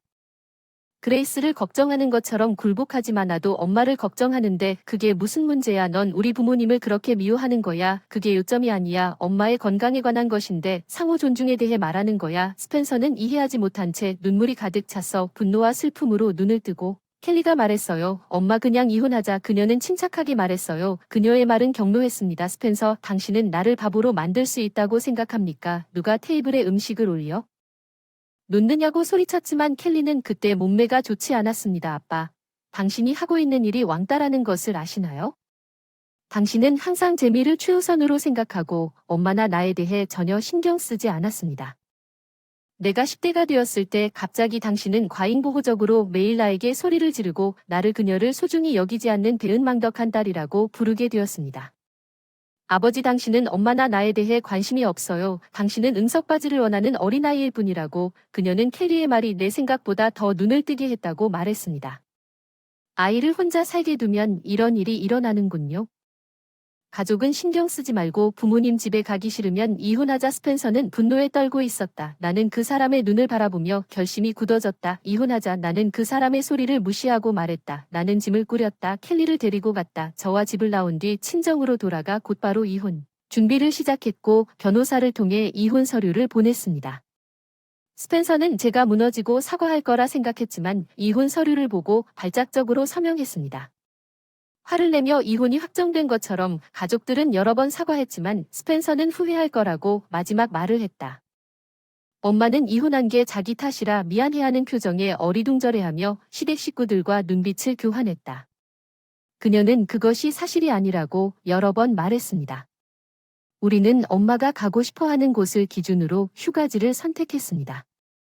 켈리 주변에 젊은 사람이 없으면 걱정할 것입니다. 견습 헤어 스타일리스트는 직장에서 이해를 얻기 위해 우리와 함께 오기로 했습니다. 엄마는 여행하는 동안 정말 즐거운 시간을 보냈습니다. 엄마의 평화로운 잠든 얼굴을 바라보는 여행 이번이 마지막이 될 수도 있다는 생각에 눈물을 참아야 했습니다. 켈리와 저는 엄마와 함께한 여행을 매우 즐거웠고 간병인으로 돌아와 어떤 방식으로든 엄마를 지원하고 싶었습니다. 남은 시간 동안 엄마와 최대한 함께 있고 그녀가 한 모든 일에 대해 보답하기 위해 거의 1년 후에 우리는 엄마의 건강이 기적적으로 좋아지고 있다는 것을 알게 되었고 나는 켈리에게 그녀가 헤어졌다고 말했을 때 기쁨의 눈물을 흘리며 손을 잡았습니다. 전화로 큰 소리로 흐느끼며 아직 예방 조치를 취해야 하지만 우리는 켈리의 쉬는 날에 맞춰 축하하기로 결정했습니다. 우리는 이모를 초대하고 겸손한 저녁 파티를 열었습니다. 그것은 여자들의 밤 파티입니다. 엄마는 정말 행복해 보이는 순진한 미소로 이 말을 하는 켈리를 지켜보았습니다. 그때 초인종이 울리고 연약하고 수척해진 스펜서가 입구에 서 있었습니다. 나는 스펜서가 얼마나 변했는지 보고 할 말을 잃었습니다. 스펜서가 당신을 위해 왔습니다. 나는 깜짝 놀랐고 어떻게 해야 할지 몰랐다고 부드럽게 말했습니다. 켈리가 왔을 때 뭐 하는 거야? 이건 더 이상 너랑 관련이 없잖아. 그냥 가. 켈리와 내가 스펜서를 밀어내려고 했던 것처럼 그녀도 스펜서를 밀어내려고 목소리를 높여서 이모가 내 손을 잡아서 적어도 그가 무엇을 해야 하는지 들어보자고 그녀가 스펜서에게 따뜻하게 웃었다고 하더군요. 농담인가요? 그 사람이 어떤 사람인지 아시죠? 켈리는 이모가 속삭이는 소리에 목소리를 높였지만 꽤 터프해 보이는 이모가 근처에 있다는 것을 스펜서에게 알릴 수 있을지 확신할 수 없지만 흥미롭고 장난스러울 수도 있습니다. 만약 일이 손에 잡히지 않으면 켈리와 내가 서로 시선을 교환한 다음 스펜서가 집에 들어가도록 허용했습니다. 스펜서는 우리가 대화를 시작할 때까지 기다리지 않고 이야기를 시작했습니다. 스펜서와 이혼한 후 스펜서가 말해야 했던 내용은 다음과 같습니다. 그러나 그가 자신의 사업을 시작하려는 그녀의 꿈을 재정적으로 뒷받침하자마자 그녀는 사라졌고 이제 빚을 진 스펜서는 그의 메시지에 응답하지 않았습니다. 스펜서는 우리 가족에게 도움을 요청했지만 상황을 고려하여 그들은 거절했고 심지어 당신이 이것을 가져왔다며 그를 쫓아냈습니다. 부상의 모욕을 더하기 위해 스스로 엉망진창을 고치십시오. 그 사람도 기업 축소 명단에 올라 있고 그만두라는 압력을 받고 있습니다. 그 사람에게는 선택의 여지가 부족한 것 같습니다. 나를 진정으로 사랑하고 이해한 유일한 사람은 당신이라고 말했습니다. 헬스케어 분야에서 안정적인 직업을 가지게 됐지. 우리 다시 커플로 팀을 이루어 서로를 응원해주는 게 어때? 나를 기다리고 있던 너 아니었어? 깜짝 놀라 할 말을 잃을 뻔했지만 이제 우리는 더 이상 커플이 아니라고 말했어요. 스펜서는 우리가 처음부터 다시 시작하면 이 집에서 함께 살 수도 있겠지. 그렇지. 켈리는 내 부모님이 사이좋게 지내면 기뻐하지 않겠느냐며 우리 딸 켈리에게 지원을 받으려고까지 했지만 켈리는 단순히 아니오라고 말했습니다. 사실 전혀 행복하지 않을 것입니다. 할머니와 함께 살면서 엄마가 더 많이 웃으시니 이제 더 행복해졌습니다. 이 집에 오기를 고대했기 때문에 어렸을 때보다 지금이 더 행복하다고 그녀는 이렇게 말했습니다. 사실 스펜서는 눈을 내리깔고 떨리는 목소리로 말했어요. 내 딸이라도 이런 말을 하면 어떡하지? 그 멜로 말투가 정말 진저리가 났어요. 내가 고열로 누워 있을 때 스펜서를 바라보며 말했어요. 신경 쓰지 않고 나가서 켈리가 다쳤을 때 아무것도 안 하고 나한테 다 맡겼는데 가벼운 감기에 걸리면 켈리가 말한 것처럼 응석바지만 생각하면 징징거리며 관심을 구한다. 나는 다시 돌아올 생각이 없다. 너무 이기적이고 미성숙한 사람과 함께 내 말이 생각보다 원활하게 흘러갔다. 이 스펜너가 일어서서 분노로 가득 찬 눈으로 나를 노려보며 누구한테 얘기하고 있는 것 같니? 사람들이 너무 건방진 것 같아. 그냥 닥치고 시키는 대로 하세요. 그 사람이 비명을 질렀어요. 왜 그렇게 오랫동안 그 사람을 무서워했는지 궁금했어요. 스펜서가 평정심을 유지하는 게 더 이상 두렵지 않았어요. 난 그에게 제발 가라고 했어요. 스펜서가 농담이냐 소리 지르고 그 사람이 붙잡았어요. 그 사람 앞에 프라이드 치킨 한 조각을 놓고 나에게 던졌습니다. 그 순간 기름이 내 얼굴에 튀어서 불편했습니다. 그 순간 내 안에서 무언가가 찰칵 소리를 내며 일어섰지만 엄마는 내 팔을 잡고 몸을 숙인 다음 스펜서에게 내가 정말이라고 말했습니다. 지금 당장 당신에게 뭔가를 던지고 싶은데 스펜서 하지만 난 로잘리와 켈리가 너무 신경 쓰여서 당신이 자신을 소중히 여긴다면 당신의 수준에 맞춰 몸을 구부리기에는 아마도 그녀를 사랑하는 다른 방법을 배워야 할 때일지도 모릅니다. 목소리는 부드러웠지만 결의로 가득 차 있었습니다. 자신의 흥분이 그 말을 마음에 새기지 않아서 감히 나를 판단하지 마세요. 그가 엄마에게 돌진했을 때 켈리가 이 말을 한 것은 폭행으로 간주됩니다. 알다시피 저는 이것을 녹음하고 있습니다. 소셜미디어에 업로드하길 원합니까? 아니면 그냥 해야 할까요? 경찰에 전화했다. 그녀는 스펜서에게 전화기를 겨누었다. 스펜서는 주먹을 내리더니 다시 나를 잡으려고 했다. 나는 스펜서의 눈을 똑바로 바라보며 접근 금지 명령을 위해 변호사에게 연락하겠다고 말했다. 우리와 더 오래 교류하세요. 집에서 나가주세요. 스펜서는 소름 끼치게 낄낄 웃었습니다. 농담이었는데, 알겠습니다. 앞에 있는 음식을 먹으려고 했습니다. 나가주세요. 나는 즉시 스펜서가 소름 끼치는 미소를 지으며 가만히 뭔가 말하기 시작했지만 강렬한 시선을 보냈다고 말했습니다. 켈리 이모와 엄마는 그를 중얼거리게 했고 너희는 모두 너무 냉담하다. 스펜서가 우리에게서 긴장을 풀자 그는 비틀거리며 우리는 서로를 바라보며 지친 웃음을 지었다. 이모가 켈리에게 그걸 정말로 녹음했느냐고 물었고 켈리는 아무렇지도 않게 이렇게 대답했습니다. 허세라면 그녀는 웃었지만 켈리가 내가 그녀에게 끼친 고통의 기억이 된 것에 나는 기쁨으로 가득 차 있었다. 나는 결코 당신을 이런 일에 겪게 하고 싶지 않아서 미안하다고 나는 후회의 눈물이 쏟아졌다고 말했다. 괜찮아. 난 더 이상 어린애가 아니고 나에게 중요한 사람을 선택할 수 있지만 내가 이혼하지 않을 이유가 나 때문이라는 생각이 들어서 마음이 아팠던 때가 있었어.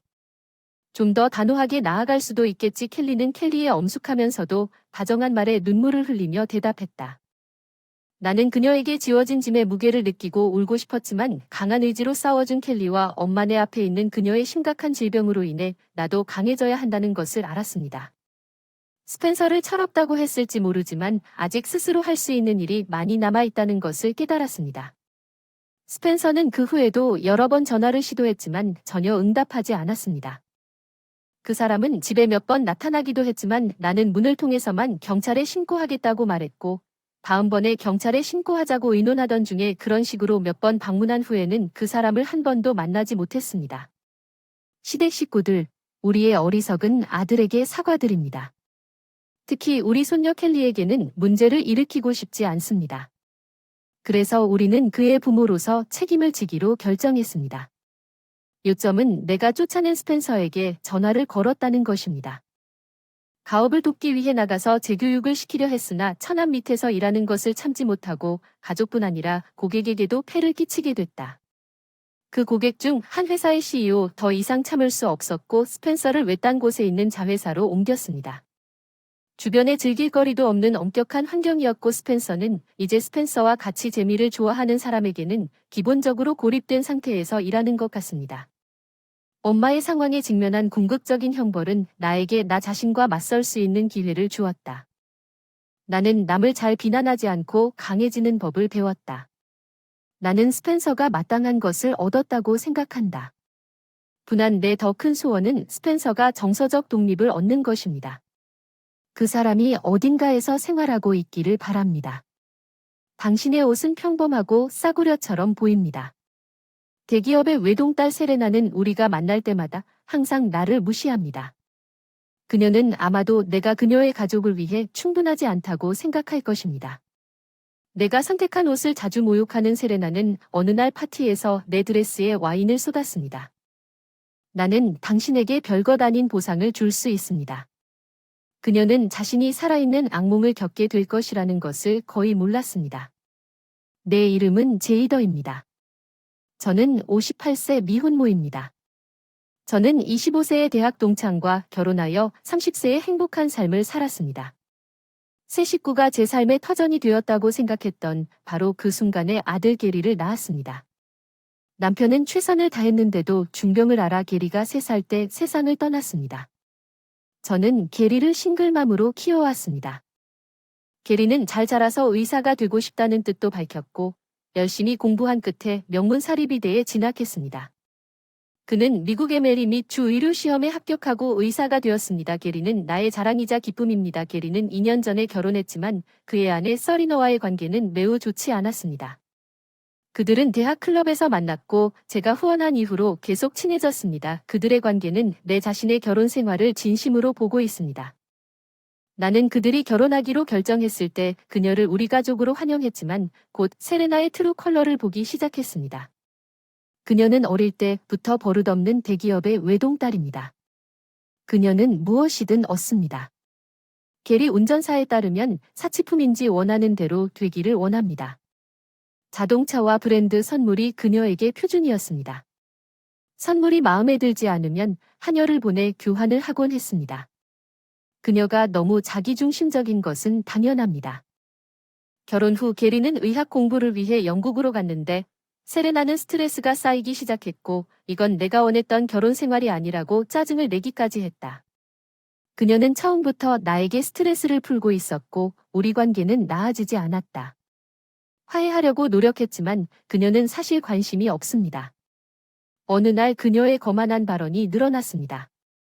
그녀가 나타나자마자 친구가 보낸 과자를 나누기 위해 그녀를 방문했습니다. 그녀는 제이더가 내가 있을 때 항상 너무 평범하고 단순해 보인다고 말했습니다. 대답하려고 했더니 우선 얼굴이 평범하다며 게리의 이목구비가 참 잘생겼어요. 당신이 그 사람 엄마 맞나요? 저는 단순한 옷과 화장을 더 좋아할지 모르지만 그렇다고 그녀가 저를 이렇게 모욕할 이유는 없습니다. 세레나는 항상 옷을 입습니다. 화려한 옷, 액세서리와 메이크업으로 완성된 라인즈 그리고 그녀가 입는 모든 것이 당신과 달리 디자이너라고 믿거나 말거나 제이더 나는 더 나은 것들을 높이 평가하도록 자랐습니다. 당신은 값싼 옷에 익숙하기 때문에 내가 입고 있는 것의 가치를 이해하지 못할 것입니다. 그녀가 옷을 과시한다고 말하는 것 그녀가 말을 시작하면 어떻게 대답해야 할지 몰라 억지로 미소를 짓습니다. 그녀를 막을 수는 없으니 오늘 집에서 일하시나요? 맛있는 과자를 샀고 당신이 좋은 삶을 살고 있다는 것을 알려드리고 싶다고 생각했습니다. 게리의 수입은 기본적으로 실직과 같습니다. 재택근무를 하는 데에는 충분한 이유가 있습니다. 우리가 이 대화를 몇 번이나 나누었는지 셀 수 없을 정도입니다. 저는 게리에게 재정적으로 독립되어 있고 의존하지 않는다고 여러 번 설명했습니다. 게리는 말을 안 듣는데 내가 무슨 창피한 일을 하고 있는지 말할 수 없지 열심히 일하는 나한테 왜 배우지 않느냐고 하는데 실제로는 일을 안 하고 그냥 부모님 회사 이사직을 맡고 있다. 친족주의 그녀는 항상 자신의 결점을 무시하고 나를 침묵시키는 것을 보며 만족한 세레나가 말합니다. 그런데 할 말이 있습니다. 다음 달에 우리 회사가 창립 100주년을 기념합니다. 축하합니다. 기념일 파티가 있고 당신은 초대받았다고 나중에 세부사항을 보내줄게 그녀가 말하고 떠난다. 나는 그녀에게서 초대를 받고 놀랐지만 이전 대화를 생각하면 슬프다. 내가 왜 이것을 참아야 하는지 나는 게리를 원하지 않는다. 영국에서 누가 열심히 일하는지 걱정하기 위해 나는 항상 서리너와 이런 식의 관계를 유지해왔습니다. 그녀는 가끔 내 방식대로 비방하는 말을 던지곤 했습니다. 나는 나중에 무시하면 되는 일이라고 스스로에게 말했습니다. 서리너가 기념일 파티에 대해 알도록 파티에 대해 전화했습니다.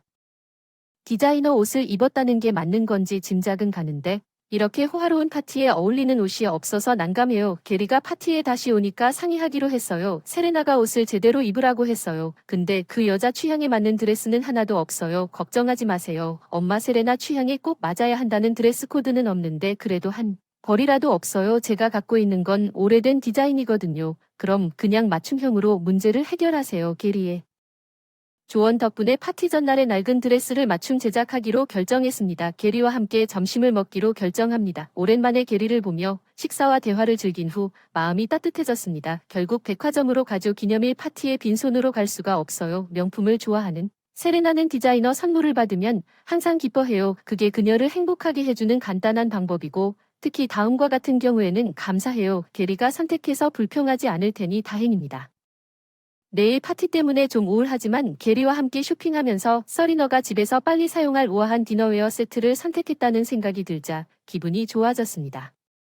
파티 당일 화려한 이브닝 가운을 입고 행사가 열리는 호텔에 들어섰습니다. 게리는 아직 도착하지 않은 것 같았습니다. 그랜드 홀은 이미 세레나의 가족과 회사 동료들로 붐비고 그들 사이에서 파티가 시작되었습니다. 세레나가 서 있는 가운데 사람들에 둘러싸여 눈부신 빨간 드레스를 입고 나를 알아차리자 환하게 웃는 그녀는 어리둥절한 표정으로 다가온다. H 100주년을 축하한다. 나는 그녀에게 선물을 건네주면서 머리부터 발끝까지 나를 스캔한다. 갑자기 그녀는 나를 그랜드 홀 밖으로 끌고 나가서 애프터 파티가 열릴 또 다른 장소에서 무슨 일이 일어나고 있는지 내가 물었습니다. 당신은 무엇을 입고 있습니까? 내가 당신에게 적절하게 옷을 입으라고 말했습니다. 그녀는 아마도 약간 취했다고 반박합니다. 그녀는 평소보다 말이 더 많습니다. 내 드레스를 비난하고 그녀는 갑자기 당신이 포장한 선물을 찢습니다. 정말 맛이 없다고 그녀는 디너웨어 세트에서 유리잔을 꺼낸다고 말하지만 이렇게 하면 충분할 것입니다. 그녀는 유리잔에 천천히 와인을 붓는다. 이것을 보상하고 새 것을 사면 내가 무슨 뜻인지 묻기 전에 그녀가 내 드레스에 와인을 튀겨서 얼룩이 퍼진다 빨리 이렇게 칙칙한 색 입지 말았어야 했는데 좀 더 생기 있는 걸 골랐어야 했는데 지금은 좀 더 화려해졌어. 그녀가 짤깍 소리를 내는 것은 거짓말이 아닙니다. 우리 엄마가 돌아가시기 전에 이 옷을 만들어 주셨어요. 천과 제복 모두 여러분이 좋아하는 고급 브랜드 제품이에요. 제가 입고 있는 드레스는 엄마가 돌아가시기 전에 엄마가 아셨을 때 주신 거예요. 때가 다가와서 인생 정리 과정에서 이 드레스를 줬어요. 좋은 옷인데 더 이상 입지 않아서 그냥 보관하기 아깝기 때문에 줄까 하다가 제이다도 빼낸다고 하더군요. 당시 가슴에 있던 액세서리는 그 드레스의 가치를 몰랐지만 엄마가 말하시는 걸 보면 비싸다는 걸 알았어. 드레스를 제안했을 때 처음엔 망설였어. 괜찮을 거란 걸 알아. 조심하세요. 그녀는 내 손에 드레스를 밀어달라고 고집했습니다. 그렇지 않을 이유가 무엇입니까?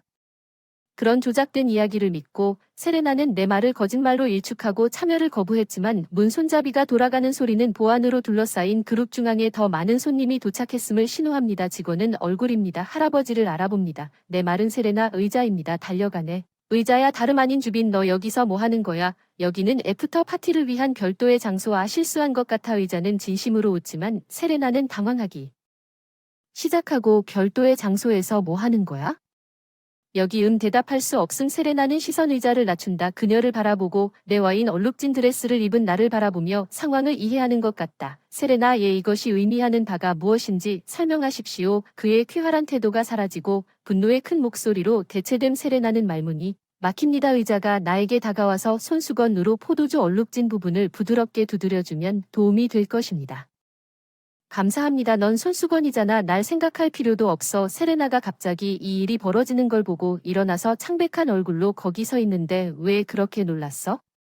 내가 예전에 내가 제이더 양의 어머니를 수년 동안 알고 있었다고 말했었잖아. 그녀는 전형적인 사람이었어. 학창시절 작가로 데뷔했을 때부터 미모와 두뇌를 겸비한 그녀의 작품에 열광하게 되어서 기뻤습니다. 전국 도서상을 받았을 때 이 드레스를 선물해 주었습니다. 이 계시록도 충격적입니다.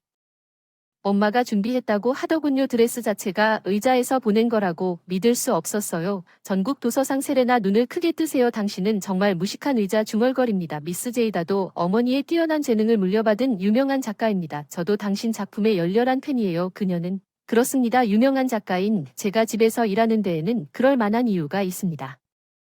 피명 저번에 나눴던 간식도 출판사가 준 선물이었어. 이 어리석은 여자야. 수백 달러짜리 드레스를 망쳤어. 어떻게 할 생각이야. 미안해. 그렇게 귀한 줄은 몰랐어. 세레나. 그녀의 목소리에 대답. 긴장된 의자가 계속해서 그녀를 질책합니다. 당신은 사물의 가치를 이해하지 못합니다. 당신은 외모와 브랜드 이름에 좌우됩니다. 당신은 결코 품질을 평가할 수 없습니다. 세레나는 당신이 값싼 드레스만 소유하고 있다면 그녀는 단지 내려다볼 뿐이라고 주장할 수 없습니다.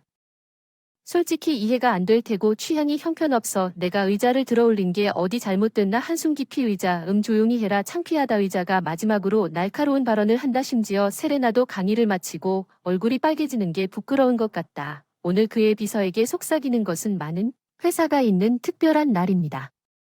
미스 제이다 갈아입을 옷을 가져다 줄 테니 몇 분 후에 그 의자에서 파티를 즐겨주세요. 가정부 새 드레스로 갈아입을 수 있도록 도와주고 그랜드 홀로 돌아갑니다. 게리가 도착해서 드레스가 잘 어울린다고 했어요. 엄마 어색하게 웃을 수밖에 없어요. 제가 준비한 드레스가 아니거든요. 게리에게 이전 사건에 대해 말하지 않기로 결정했어요. 곧 파티를 즐길 수 있습니다. 의자가 무대 위에 올라갑니다. 방에서 박수가 터집니다. 오늘 와주신 모든 분들께 감사드립니다. 그는 확실히 대중연설에 익숙해지기 시작했습니다. 발표 내용이 있습니다. 방은 세레나의 아버지조차 기대로 웅웅거립니다. 회사 사장은 우리 회사가 확장하고 있는 것을 어리둥절해 하는 것 같습니다. 해외 사업은 리버풀에 거점을 마련하고 있으며 저는 제 손녀이자 이사인 세레나를 해외 사업부의 최고 책임자로 임명하려고 합니다. 의자 파티는 즐길 수 있지만 파티가 끝난 후 세레나가 해외 파견을 가게 된 이유를 게리에게 설명해야 해요. 유학 중 일어난 일까지 다 말해요. 게리가 꽤 화난 것 같아요. 세레나가 그런 게 믿기지 않아요. 나는 진지하게 이혼을 고려 중이라고 그가 말했고 소란스러운 파티는 몇 주 후에 끝났습니다. 세레나는 실제로 해외의장으로 임명되었습니다. 그녀에게 또 다른 엄중한 강의를 하고 나에게서 떨어져 있으라고 말합니다. 게리는 해외 임무에 동의합니다. 세레나는 자신이 남몰래 기뻐하는 것 같다고 생각합니다. 게리와 더 가까워지겠지만 게리가 막 미국으로 돌아갈 예정이라는 사실이 밝혀지면서 게리는 직장에서 긴급 전화를 받았고 결국 미국으로 돌아갔다는 사실을 알게 되었기 때문에 파티에 늦었습니다. 서리너는 결국 떠났습니다. 그녀가 원했던 만족스러운 새 삶을 찾지 못한 채 미국은 이혼이라는 주제로 세레나의 해외 파견 이후 상황이 안정되고 후회 여부에 따라 재검토될 것이다. 의자와 이야기를 나눌 기회가 있었다. 나는 방금 새 책을 냈다. 그래서 나는 그에게 도움에 대한 감사의 표시로 사본을 주고 싶다고 말했습니다. 그는 기꺼이 받아들였습니다. 커피 한 잔 하는 게 어때요? 그가 제안한 당신의 새로운 작품에 대해 듣고 싶습니다. 나는 그를 의자에 앉혔습니다. 우리 엄마가 직접 얻었다고 했어. 너한테서 그런 줄은 몰랐어. 의자 낄낄거렸어. 내 엄마가 그런 거짓말쟁이에게 커피를 한 모금 마시고 어머니가 전국 도서상을 받았다는 소식을 들었을 때 계속 말할 거라고는 생각도 못해서 축하하고 싶었어. 공개석상에 어울리는 맞춤 드레스를 입었던 것 같은데 값비싼 드레스라 받아들이기 꺼려 결국 시상식에서 입었다고 고집이 우리 엄마 같은데 왜 그렇게까지 가나. 내 첫사랑이었어. 의자가 살짝 얼굴을 붉히며 말했지만 그녀 마음속에는 다른 사람이 있었을지도 몰라. 내가 그 사람이 그 드레스를 입는 것을 시상식에서 딱 한 번 본 것뿐인데 엄마가 정말 알고 계셨을 것 같니? 드레스의 무늬를 보세요. 아네모네를 읽어보세요. 오, 빨간 아네모네는 나를 상징합니다. 의자의 감정을 드러내는 걸 좋아해요. 그녀는 그것을 당신에게 전달하기 전에 좋은 상태로 유지했음에 틀림없지만 그것이 남자 의자에서 나온 것이라고는 아마도 말할 수 없었을 것입니다. 여전히 얼굴이 붉어지고 있습니다. 제발 이것을 다음 책의 주제로 삼지 마십시오. 부끄러운 의자입니다. 농담에서 의자와 엄마의 씁쓸한 이야기를 마음속에 간직하기로 했어요. 청소도 제대로 못하면 그냥 낙태를 해야 할 것 같아요. 어느 쪽이든 귀찮지 않다는 뜻인데 어떻게 그런 말을 할 수 있겠어요? 용서할 수 없는 일이 있습니다. 제 이름은 얼리셔입니다. 저는 30대 후반이고 회사원입니다. 남편 케빈과 결혼한 지 5년이 되었지만 결혼할 당시 아직 아이가 없습니다. 케빈 우리는 더 이상 젊어지지 않고 둘 다 아이를 원한다고 했으니 집에 있으면서 직장을 그만뒀으면 좋겠지만 나는 현재 직장을 포기할 수 없어서 우리 둘 다 지금 일하고 있다고. 케빈은 내가 어떻게 생각하는지 이해합니다. 집안일을 분담하며 화목하게 살고 있다는 생각이 들었습니다. 시어머니와 함께 이사한다는 생각도 예전에 선생님이셨던 시어머니가 케빈과 제가 아이를 낳으면 도와주겠다고 하신 적이 있어요. 아이를 키우면서 계속 일할 수 있도록 그녀는 일할 때 부모님이 도와주셨고 일하면서 자녀를 키우고 지원을 전하고 싶었습니다. 지금은 우리에게 맡기고 축복을 받은 후에 생각해 보겠습니다. 꼬마 케빈은 상당히 지배적이며 특히 그의 가족 주변에서는 그가 선천적으로 친절하고 우리가 집에서 동등한 관계를 유지했음에도 불구하고 내가 그 뒤를 따르기를 기대합니다. 최근 내 건강이 스텔러보다 약해졌습니다. 현기증이 나고 일과가 끝나면 짜증이 난다. 피곤하고 집안일도 거의 할 수 없다. 케빈은 자신의 일에 피곤함에도 불구하고 매우 염려하고 있다. 그는 내 몫의 집안일을 도와준다. 내 기분이 어떠냐고 묻는다. 먹는 걸 좋아하고 심지어 살아나가기도 하는데 건강이 계속 안 좋아져서 혼자 가기엔 무리라면 병원에 가보라고 하더군요. 제가 동행해드릴 테니 걱정이 되어서 병원까지 동행해주시고 알고 보니 건강이 좋지 않았던 이유는 입덧이었죠. 케빈과 저는 오랫동안 기다려온 임신에 너무 기뻤습니다. 오늘 입덧은 분명 곧 진정될 거라 생각했는데 2달이 지나도 입덧은 가라앉지 않았습니다. 입덧의 정도와 기간은 개인차가 크며 심지어 출산까지 입덧을 겪는 사람도 있다는 것을 알게 되었습니다. 건강이 나날이 악화되어 출근은 했으나 집에 돌아와서는 더 이상 집안일을 할 수 없게 되었습니다. 이 케빈이 나한테 차갑게 식어가기 시작했어. 왜 입덧은 아직 끝나지 않았는데 병도 아닌데 집안일을 게으르게 하려고 괴로운 척하는 거야. 나도 모르겠어. 왜 그런 끔찍한 말을 하는 거야? 엄마는 입덧이 없었다고, 우리 직장 동료들은 빨리 끝났다고, 집안일을 하고 있다고. 엘리샤 넌 그냥 게으른 거야. 강해지면 입덧이 안 나겠지. 결단력이 부족하구나 싶었어. 케빈이 나를 자신의 어머니와 다른 사람들과 비교하면서 내가 게으르다고 비난했지만 그럴 힘이 없었습니다. 그 당시 나는 일을 마치고 집에 돌아와서 현기증이 나고 때로는 구토를 하며 간신히 집안일을 하고 있었습니다. 화장실 케빈은 자기 몫의 집안일을 마친 다음 소파에 누워 TV를 보며 웃었고 필사적으로 집안일을 하려고 애쓰다가 내가 약간의 도움을 청해도 그는 최소한 자기 책임은 지라고 말하곤 했다. 직장 입덧은 병이 아니라 힘내면 감당할 수 있어 힘들다고 생각하기 때문에 입덧이 이러면 어떻게 육아를 관리하고 시간이 지나면 나에게 도움이 되지 않을 건데 케빈 소파에서 잠이 들었고 그의 스마트폰이 그의 손에서 미끄러졌습니다. 화면에는 엘리샤의 태만 습관이 치료되었는지 묻는 메시지가 표시되었습니다. 나는 케빈이 자고 있는 동안 그의 손가락을 사용하여 분노했습니다. 나는 지문으로 보고된 전화기에 잠금을 해제했고 어머니로부터 수많은 이메일을 발견했습니다. 우편함의 시댁에는 엘리시아의 게으른 버릇이 고침이 있습니다. 그녀는 입덧을 핑계로 게으름을 피우고 있습니다. 그녀는 일과 집안일을 게으르게 할 계획입니다. 당신은 그녀를 세게 때려야 합니다. 알겠습니다. 내가 말할게요. 입덧은 한 번 더 조심하면 괜찮을 거예요. 알겠습니다. 엘리시아에게도 말씀드릴게요. 육아에 비하면 입덧은 100배는 아무것도 아니에요. 입덧은 나중에 어떻게 될지 걱정이에요. 지금 이러면 애가 태어난다. 그게 곤란하다. 내가 너무 늙었다는 얘기도 하고 건강한 아이가 태어날 수 있냐고. 케빈에게 입덧도 안 앓는 젊은 여자와 재혼해서 건강한 아이를 낳으라고까지 하더군요. 그런 파트너는 없나요? 아, 괜찮다면 제가 소개시켜드릴게요. 알겠습니다. 이름은 모나입니다. 제 학생이고 이제 25살이에요. 저를 존경하고 선생님이 되셨어요. 너무 귀여워서 만족스럽고 너한테 부담은 안 돼. 케빈 모나라면 같이 살자고 하면 분명 그럴 것 같아. 소개시켜주면 괜찮을 것 같아. 같이 식사 계획까지 세워서 시어머니의 전 학생 중 한 명인 모나는 정기적으로 저를 욕했습니다. 케빈의 전화를 확인할 기회가 있었을 때 모든 이메일의 사진을 찍어 저장했습니다. 나는 한동안 깜짝 놀랐고 무엇을 이해할 수 없었습니다. 봤지만 왜 그날 남편이 나에게 냉담해졌는지 알 것 같았습니다. 아침부터 저녁까지 화장실에서 나오지 못했는데 입덧이 좀처럼 가라앉지 않았고 토를 너무 많이 해서 목이 아팠습니다. 뱃속의 아기는 괜찮을지 걱정이 되어서 제 상태가 최근에 고형 음식도 거의 못 먹고 수분만 유지하고 있어요. 리몬을 느끼며 화장실에서 케빈에게 도움을 청하려던 참에 케빈이 나타났어요. 혹시 화장실 문에서 나 오늘 너무 괴로워요. 병원에 데려가 주세요. 사주사 맞으면 나아질지도. 모르죠. 왜 조금 입덧으로 소란을 피우는 걸까요? 이제 충분해요. 오늘은 계획이 있어요. 제발 귀찮게 하지 마세요. 나 오늘 그 사람이 시어머니와 모나와 함께 디할 계획이 있다는 걸 기억해냈어. 쫓아가고 싶었지만 그건 불가능해 보였어. 이제 저녁에 나갈 계획인데 알리시아가 나를 우울하게 만들어서 이제 갈게. 내 집에서 편히 쉬지도 말고 그냥 혼자만 게으름 피우는 거야. 알았어. 넌 왜 맨날 잔인해? 내 아는 우리의 아이야. 케빈은 아침에 청소도 제대로 못하면 협조하거나 좀 도와줄 수 없겠니? 어쩌면 그냥 해야 할 것 같아. 아이를 치워버리세요. 어느 쪽이든 당신이 이 아이를 갖기로 결정했다면 상관없어요. 엘리샤 당장 불평하지 말고 일을 처리하세요. 부담 가지지 마세요. 그의 말을 들었을 때 내 의식이 표류하기 시작했습니다. 나는 할 수 없었습니다. 정신을 차렸을 때 힘을 쓰지 못했습니다.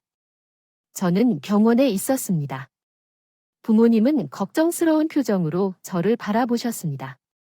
제가 화장실에서 전화기를 사용하여 케빈에게 전화하려고 할 때 무슨 일이 일어났는지 분명히 알 수 있었습니다. 실수로 집에 전화를 걸었습니다. 아버지가 전화를 받으시고 케빈의 말을 우연히 들으셨습니다. 가혹한 말을 하던 부모님은 급히 달려오셨고 제가 화장실에 혼자 쓰러져 있는 것을 발견했습니다. 케빈이 저를 의식불명 상태로 내버려 두고 나가자 부모님은 재빨리 구급차를 불러 병원으로 후송되었습니다.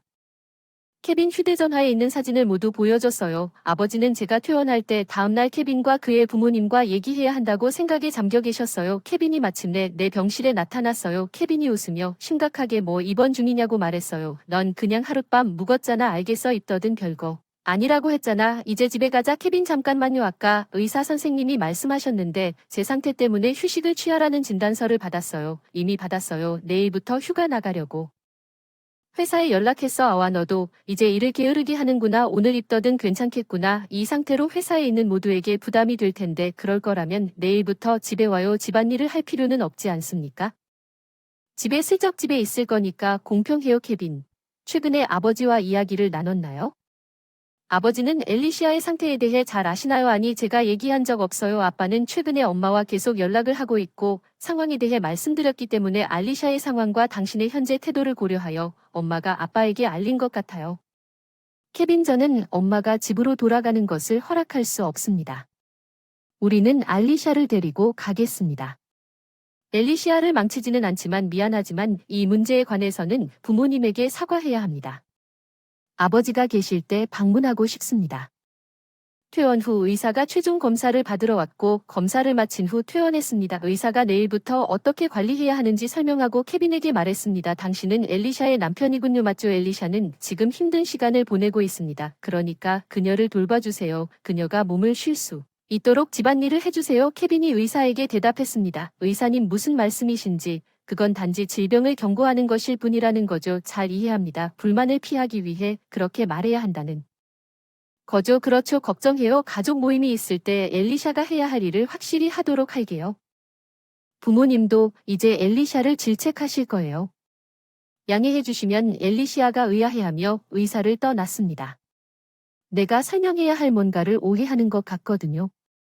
좀 더 철저하게 어머니가 웃으며 대답했다. 아니 괜찮아. 우리가 알아서 처리할게. 부모님이 조용히 묵상에 빠져 계시는 모습을 목격하게 해서 미안하다. 한 달이 지나고 드디어 내 건강이 안정되기 시작했다. 케빈의 가족 집에 가서 문제를 단번에 해결해야 할 시간이 왔습니다.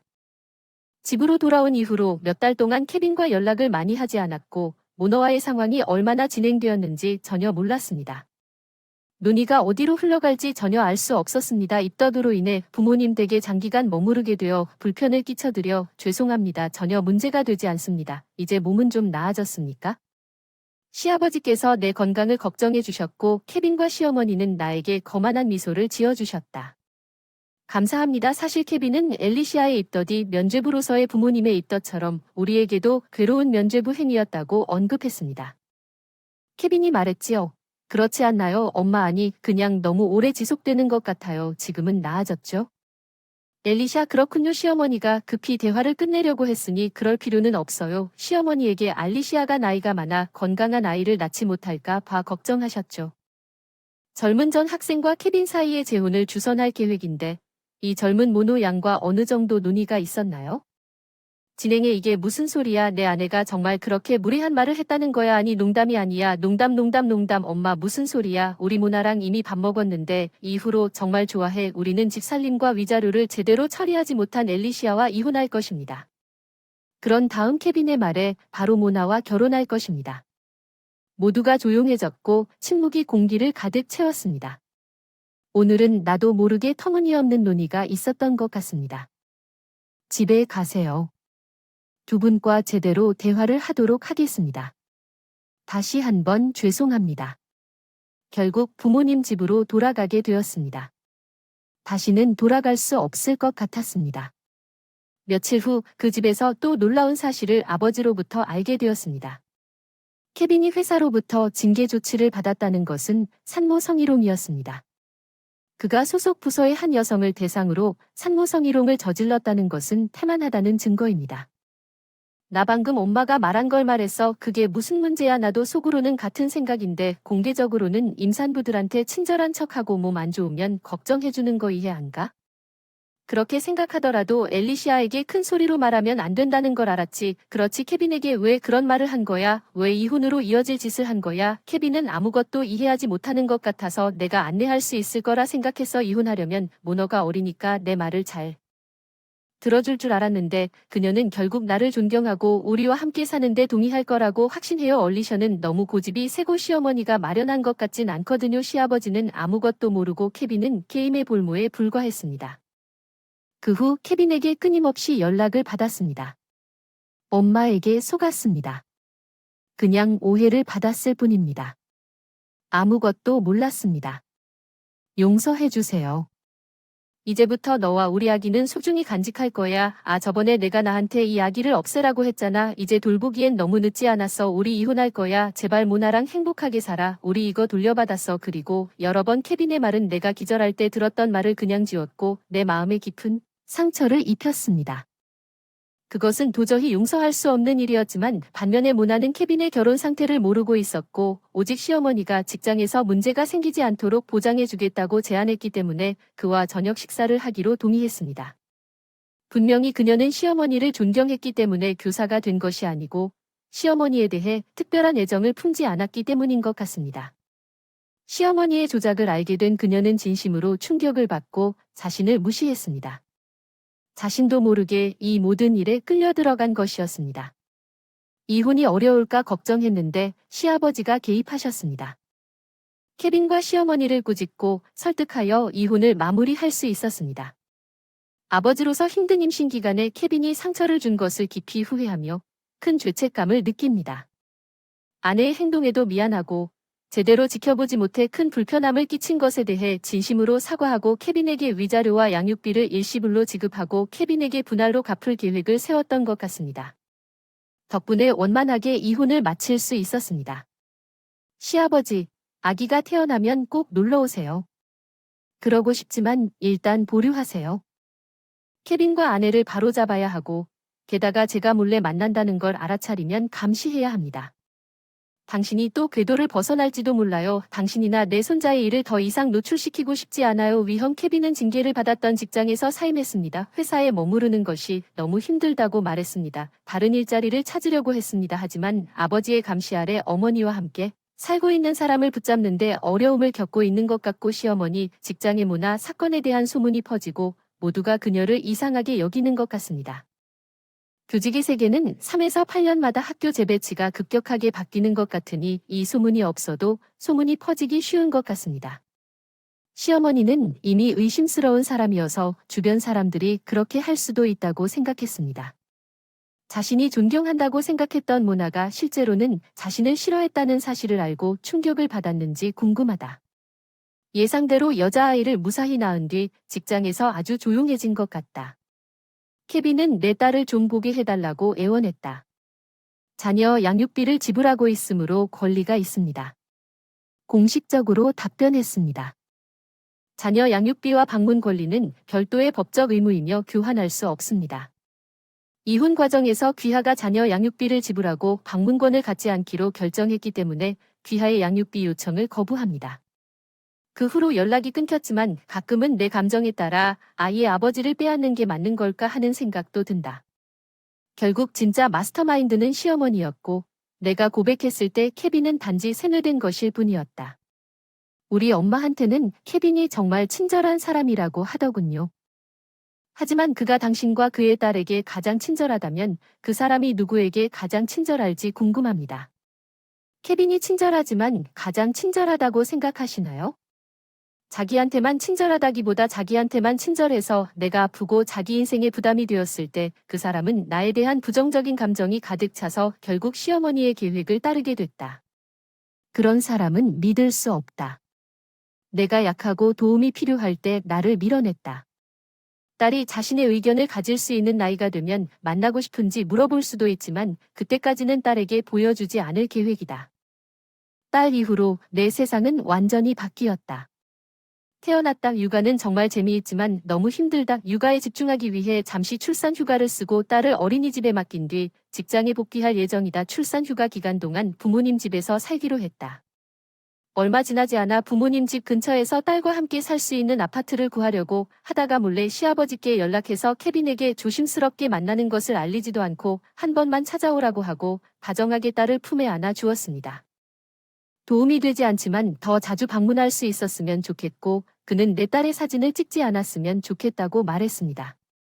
사진을 찍으면 집에서 계속 볼 수도 있고 그러면 그의 아내와 케빈이 대신 알게 될 것이라고 말했습니다. 나는 사진을 많이 찍었습니다. 그와 내 딸이 함께 앨범을 만들어 언젠가 그에게 선물할 계획이다. 부모님의 지원도 있고 가끔 돌아갈 직업도 있어서 정말 행운이다. 만약 입덧이 없었다면 어떻게 됐을지 궁금하다. 가벼워지고 케빈과 계속 함께 살았더라면 육아가 어려워질 때 협조해 주었을까? 우리 딸을 생각하며 함께 힘써 어려움을 극복해 나갔을까? 위험이 닥쳤을 때 목숨을 걸고 딸을 보호했을까? 내 심한 입덧이 케빈의 본 모습을 일찍 드러낸 게 다행이다. 어쩌면 지금부터라도 내 딸이 이런 걸 깨닫게 해준 건지도 모르겠다. 주변 사람들의 친절함에 감사하고 앞을 내다보는 딸과 함께 앞으로 나아갈 생각이다. 남편은 강인한 편이다. 여동생에 대한 애착과 집착 소위 시스터 콤플렉스 형수와 남편이 우리 집에 들이닥쳐 집처럼 여기고 우리 공간을 마음대로 점유하며 내 개인 소지품을 뒤져 허락 없이 사용하고 가져갑니다. 남편은 이 부분에 대해 눈을 감고 이로 인해 그들의 행동이 점차 확대됩니다. 이제부터는 더 이상 참을 수 없습니다. 이혼하기로 결정하기 전까지의 어려움을 공유하고 싶습니다. 그리고 사랑하는 남자와 결혼하게 되어서 생활이 좀 만족스러웠던 어느 날 처음이라 출장을 가다니 과학이었는데 조금 불안하기도 했지만 기회가 찾아온 것 같아서 설렜어요. 승진으로 인해 W 신분을 고려해서 당일치기 출장이 잦았는데 이번에 3일간 출장을 가게 되어 남편에게 이 사실을 알렸는데 그거 빡세다 신혼인데 사라에게 전화할게. 사라는 톰의 여동생이고 결혼했는데 톰이 여전히 다소 소름 끼치는 방식으로 그녀에게 점을 찍는다니. 사라가 왜 온다는 게 무슨 말이야? 잘 물었더니 나한테 힘들 것 같아 혼자 있고 사라는 집안일을 잘해요. 그 사람이 도와주면 우리가 당신 없는 동안 관리할 수 있을 거라 생각했으니 걱정하지 말고 출장 가세요.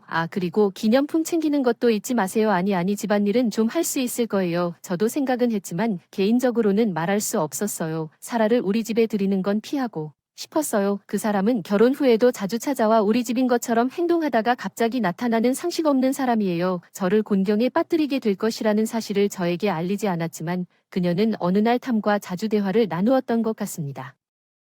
남편도 상식이 부족하고 둘 다 엄청나게 이기적이었어요. 야, 거기 저녁 준비하고 있어. 배고프다. 셔츠도 꼭 챙겨라. 더 복잡한 건 톰이 사라의 남편을 싫어하는 것 같다고 하더군요. 결혼한 것에 대해 약간의 적개심을 품고 있는 것 같아요. 사랑하는 여동생도 사라의 남편은 도박 문제가 있는 것 같아요. 평일은 퇴근하고 주말은 아침부터 동네 카지노에서 시간을 보내는데 뭐야 너도 여기 있잖아. 초대도 안 했어. 넌 나한테는 좀 차가워. 응 뭐 난 상관없어. 난 그냥 공짜로 먹으러 왔을 뿐인데 그 사람이 내 앞에서 대답했어. 그들은 자기 자신만 생각한다고 생각해. 집에 오자마자 자기 집처럼 편히 쉬면서 안녕 제시카 난 배고프단 걸 알면서도 버릇처럼 배고프다고 형수 사라가 내 허락 없이 내 물건을 가져가서 사용하는 경우가 많다. 그녀는 내 화장품을 마음껏 사용하다가 다 떨어지면 얘야 이거 다 없어졌어 새 거 사줘라고 말하는데 당신이 내 물건을 사용하고 나에게 더 사달라고 요구한다고 생각하시나요? 남편 톰이 안 한다고는 말할 수 없어요. 그 사람이 지금 여동생이 있어서 행복하고 너와 정보를 나누고 싶어 한다는 내 불평을 이해하지 못하겠어? 너도 여동생이 있어서 기쁘지 않니? 당황스럽고 그 사람은 사라가 내가 올 예정이어서 내 걱정을 진지하게 받아들이지 않을 거야?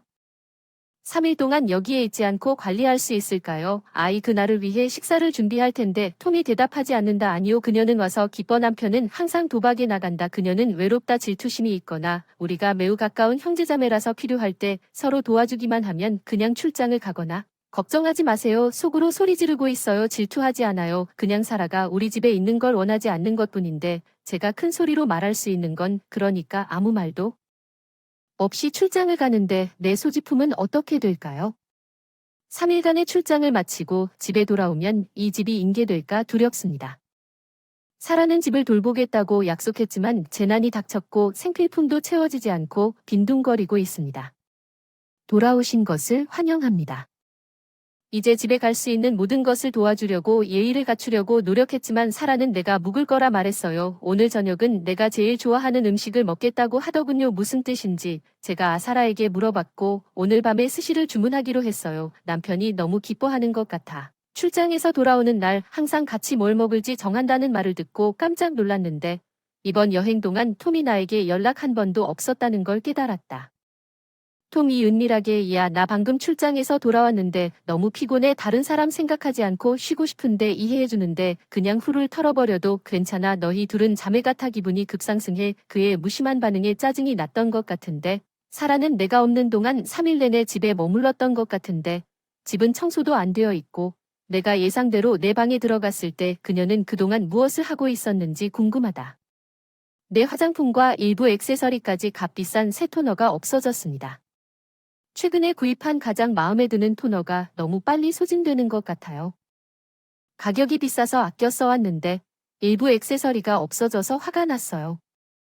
사라한테 내 물건 썼냐고 물으니 아무렇지도 않게 대답하는 미안 딱딱 좋아서 사용했는데 돌려줄 테니 걱정 말고 형수님이 랜덤으로 답해주셔서 정말 그녀에게 화를 냈지만 세러가 참여하지 않을 것을 보고 나는 이 문제에 대해 다시 한번 논의하기로 결정했습니다.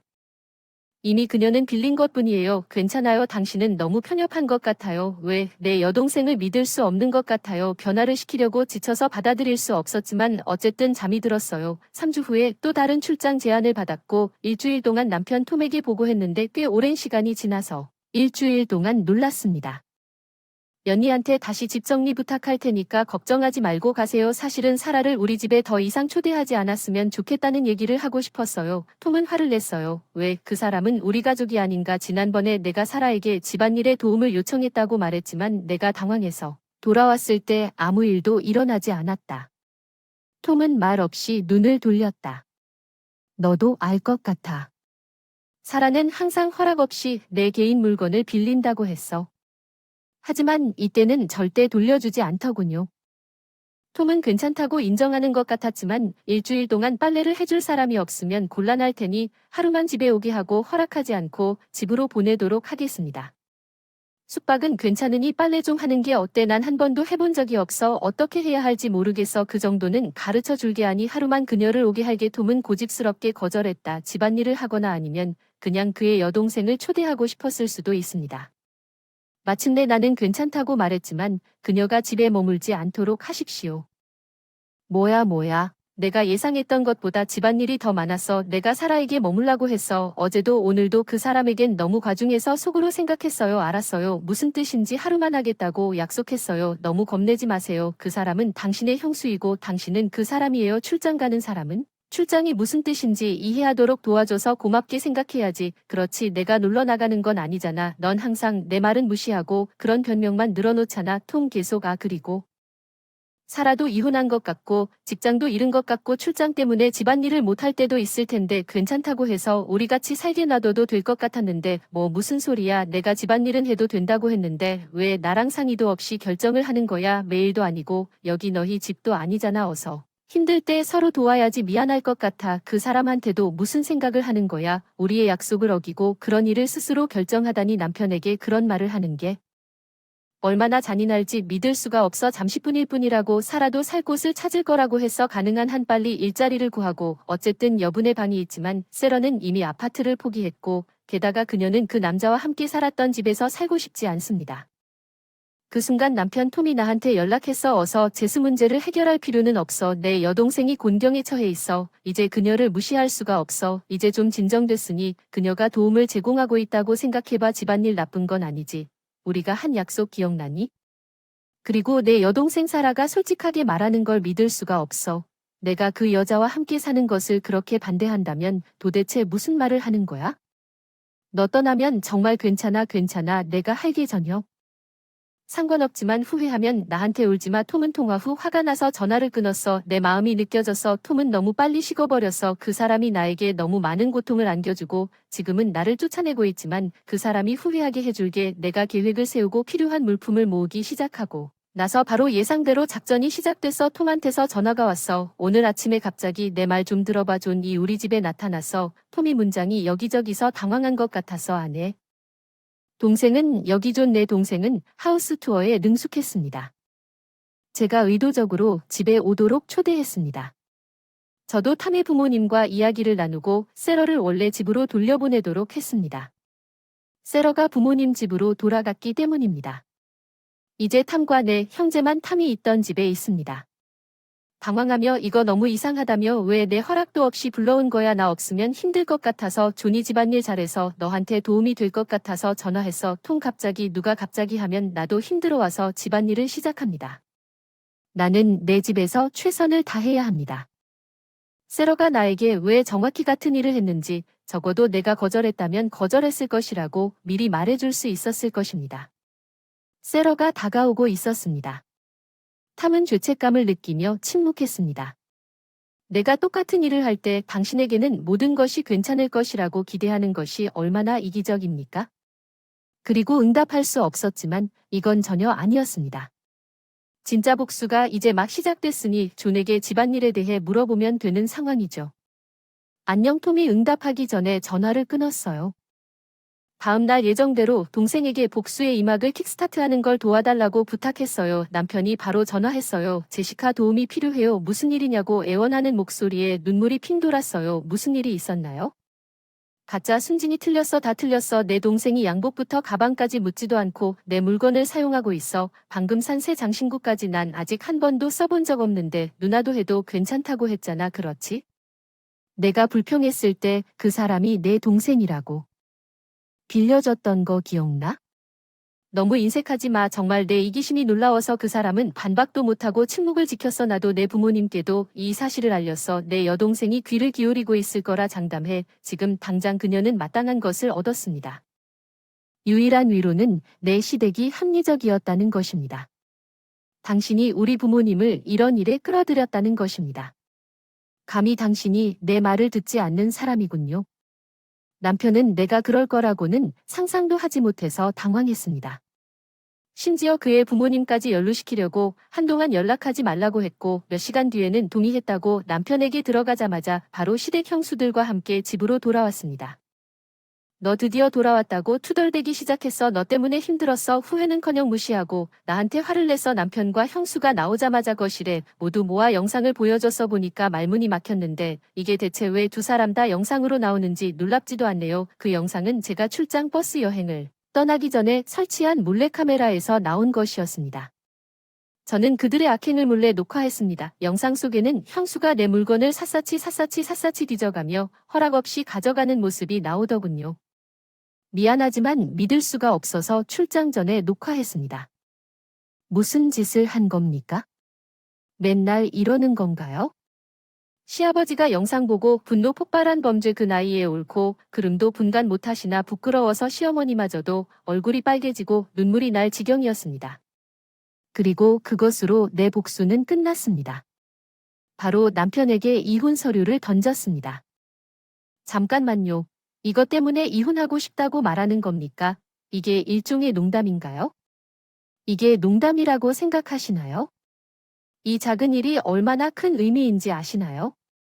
당신은 그것이 나에게 고통을 주었다고 말하며 내가 그것에 대해 이야기하려고 할 때 당신은 결코 듣지 않고 항상 세러를 최우선으로 생각했습니다. 그리고 그녀는 묻지 않고 나에게서 가져간 물건을 결코 돌려주지 않았습니다. 나는 그녀에게 허락한 적이 없습니다. 그것은 도둑질과 같으며 고소할 수도 있습니다. 그녀는 이제 서둘러서 그가 흔들리고 있다는 신호를 보냈고 내 시어머니는 상황이 전개되는 것을 조용히 지켜보았고 결국 그는 내가 서류를 받은 후 상황에 체념하는 것처럼 서명했습니다. 나는 즉시 짐을 싸기 시작했고 남편은 나를 말리려고 했습니다. 기다리다 제시카, 당신이 떠나면 나는 이 집의 임대료를 감당할 수 없을 것입니다. 탐이 우리가 지금 살고 있는 아파트가 위치가 좋고 가격이 비싸다고 말했기 때문에 그의 월급만으로는 감당할 수 없을 것입니다.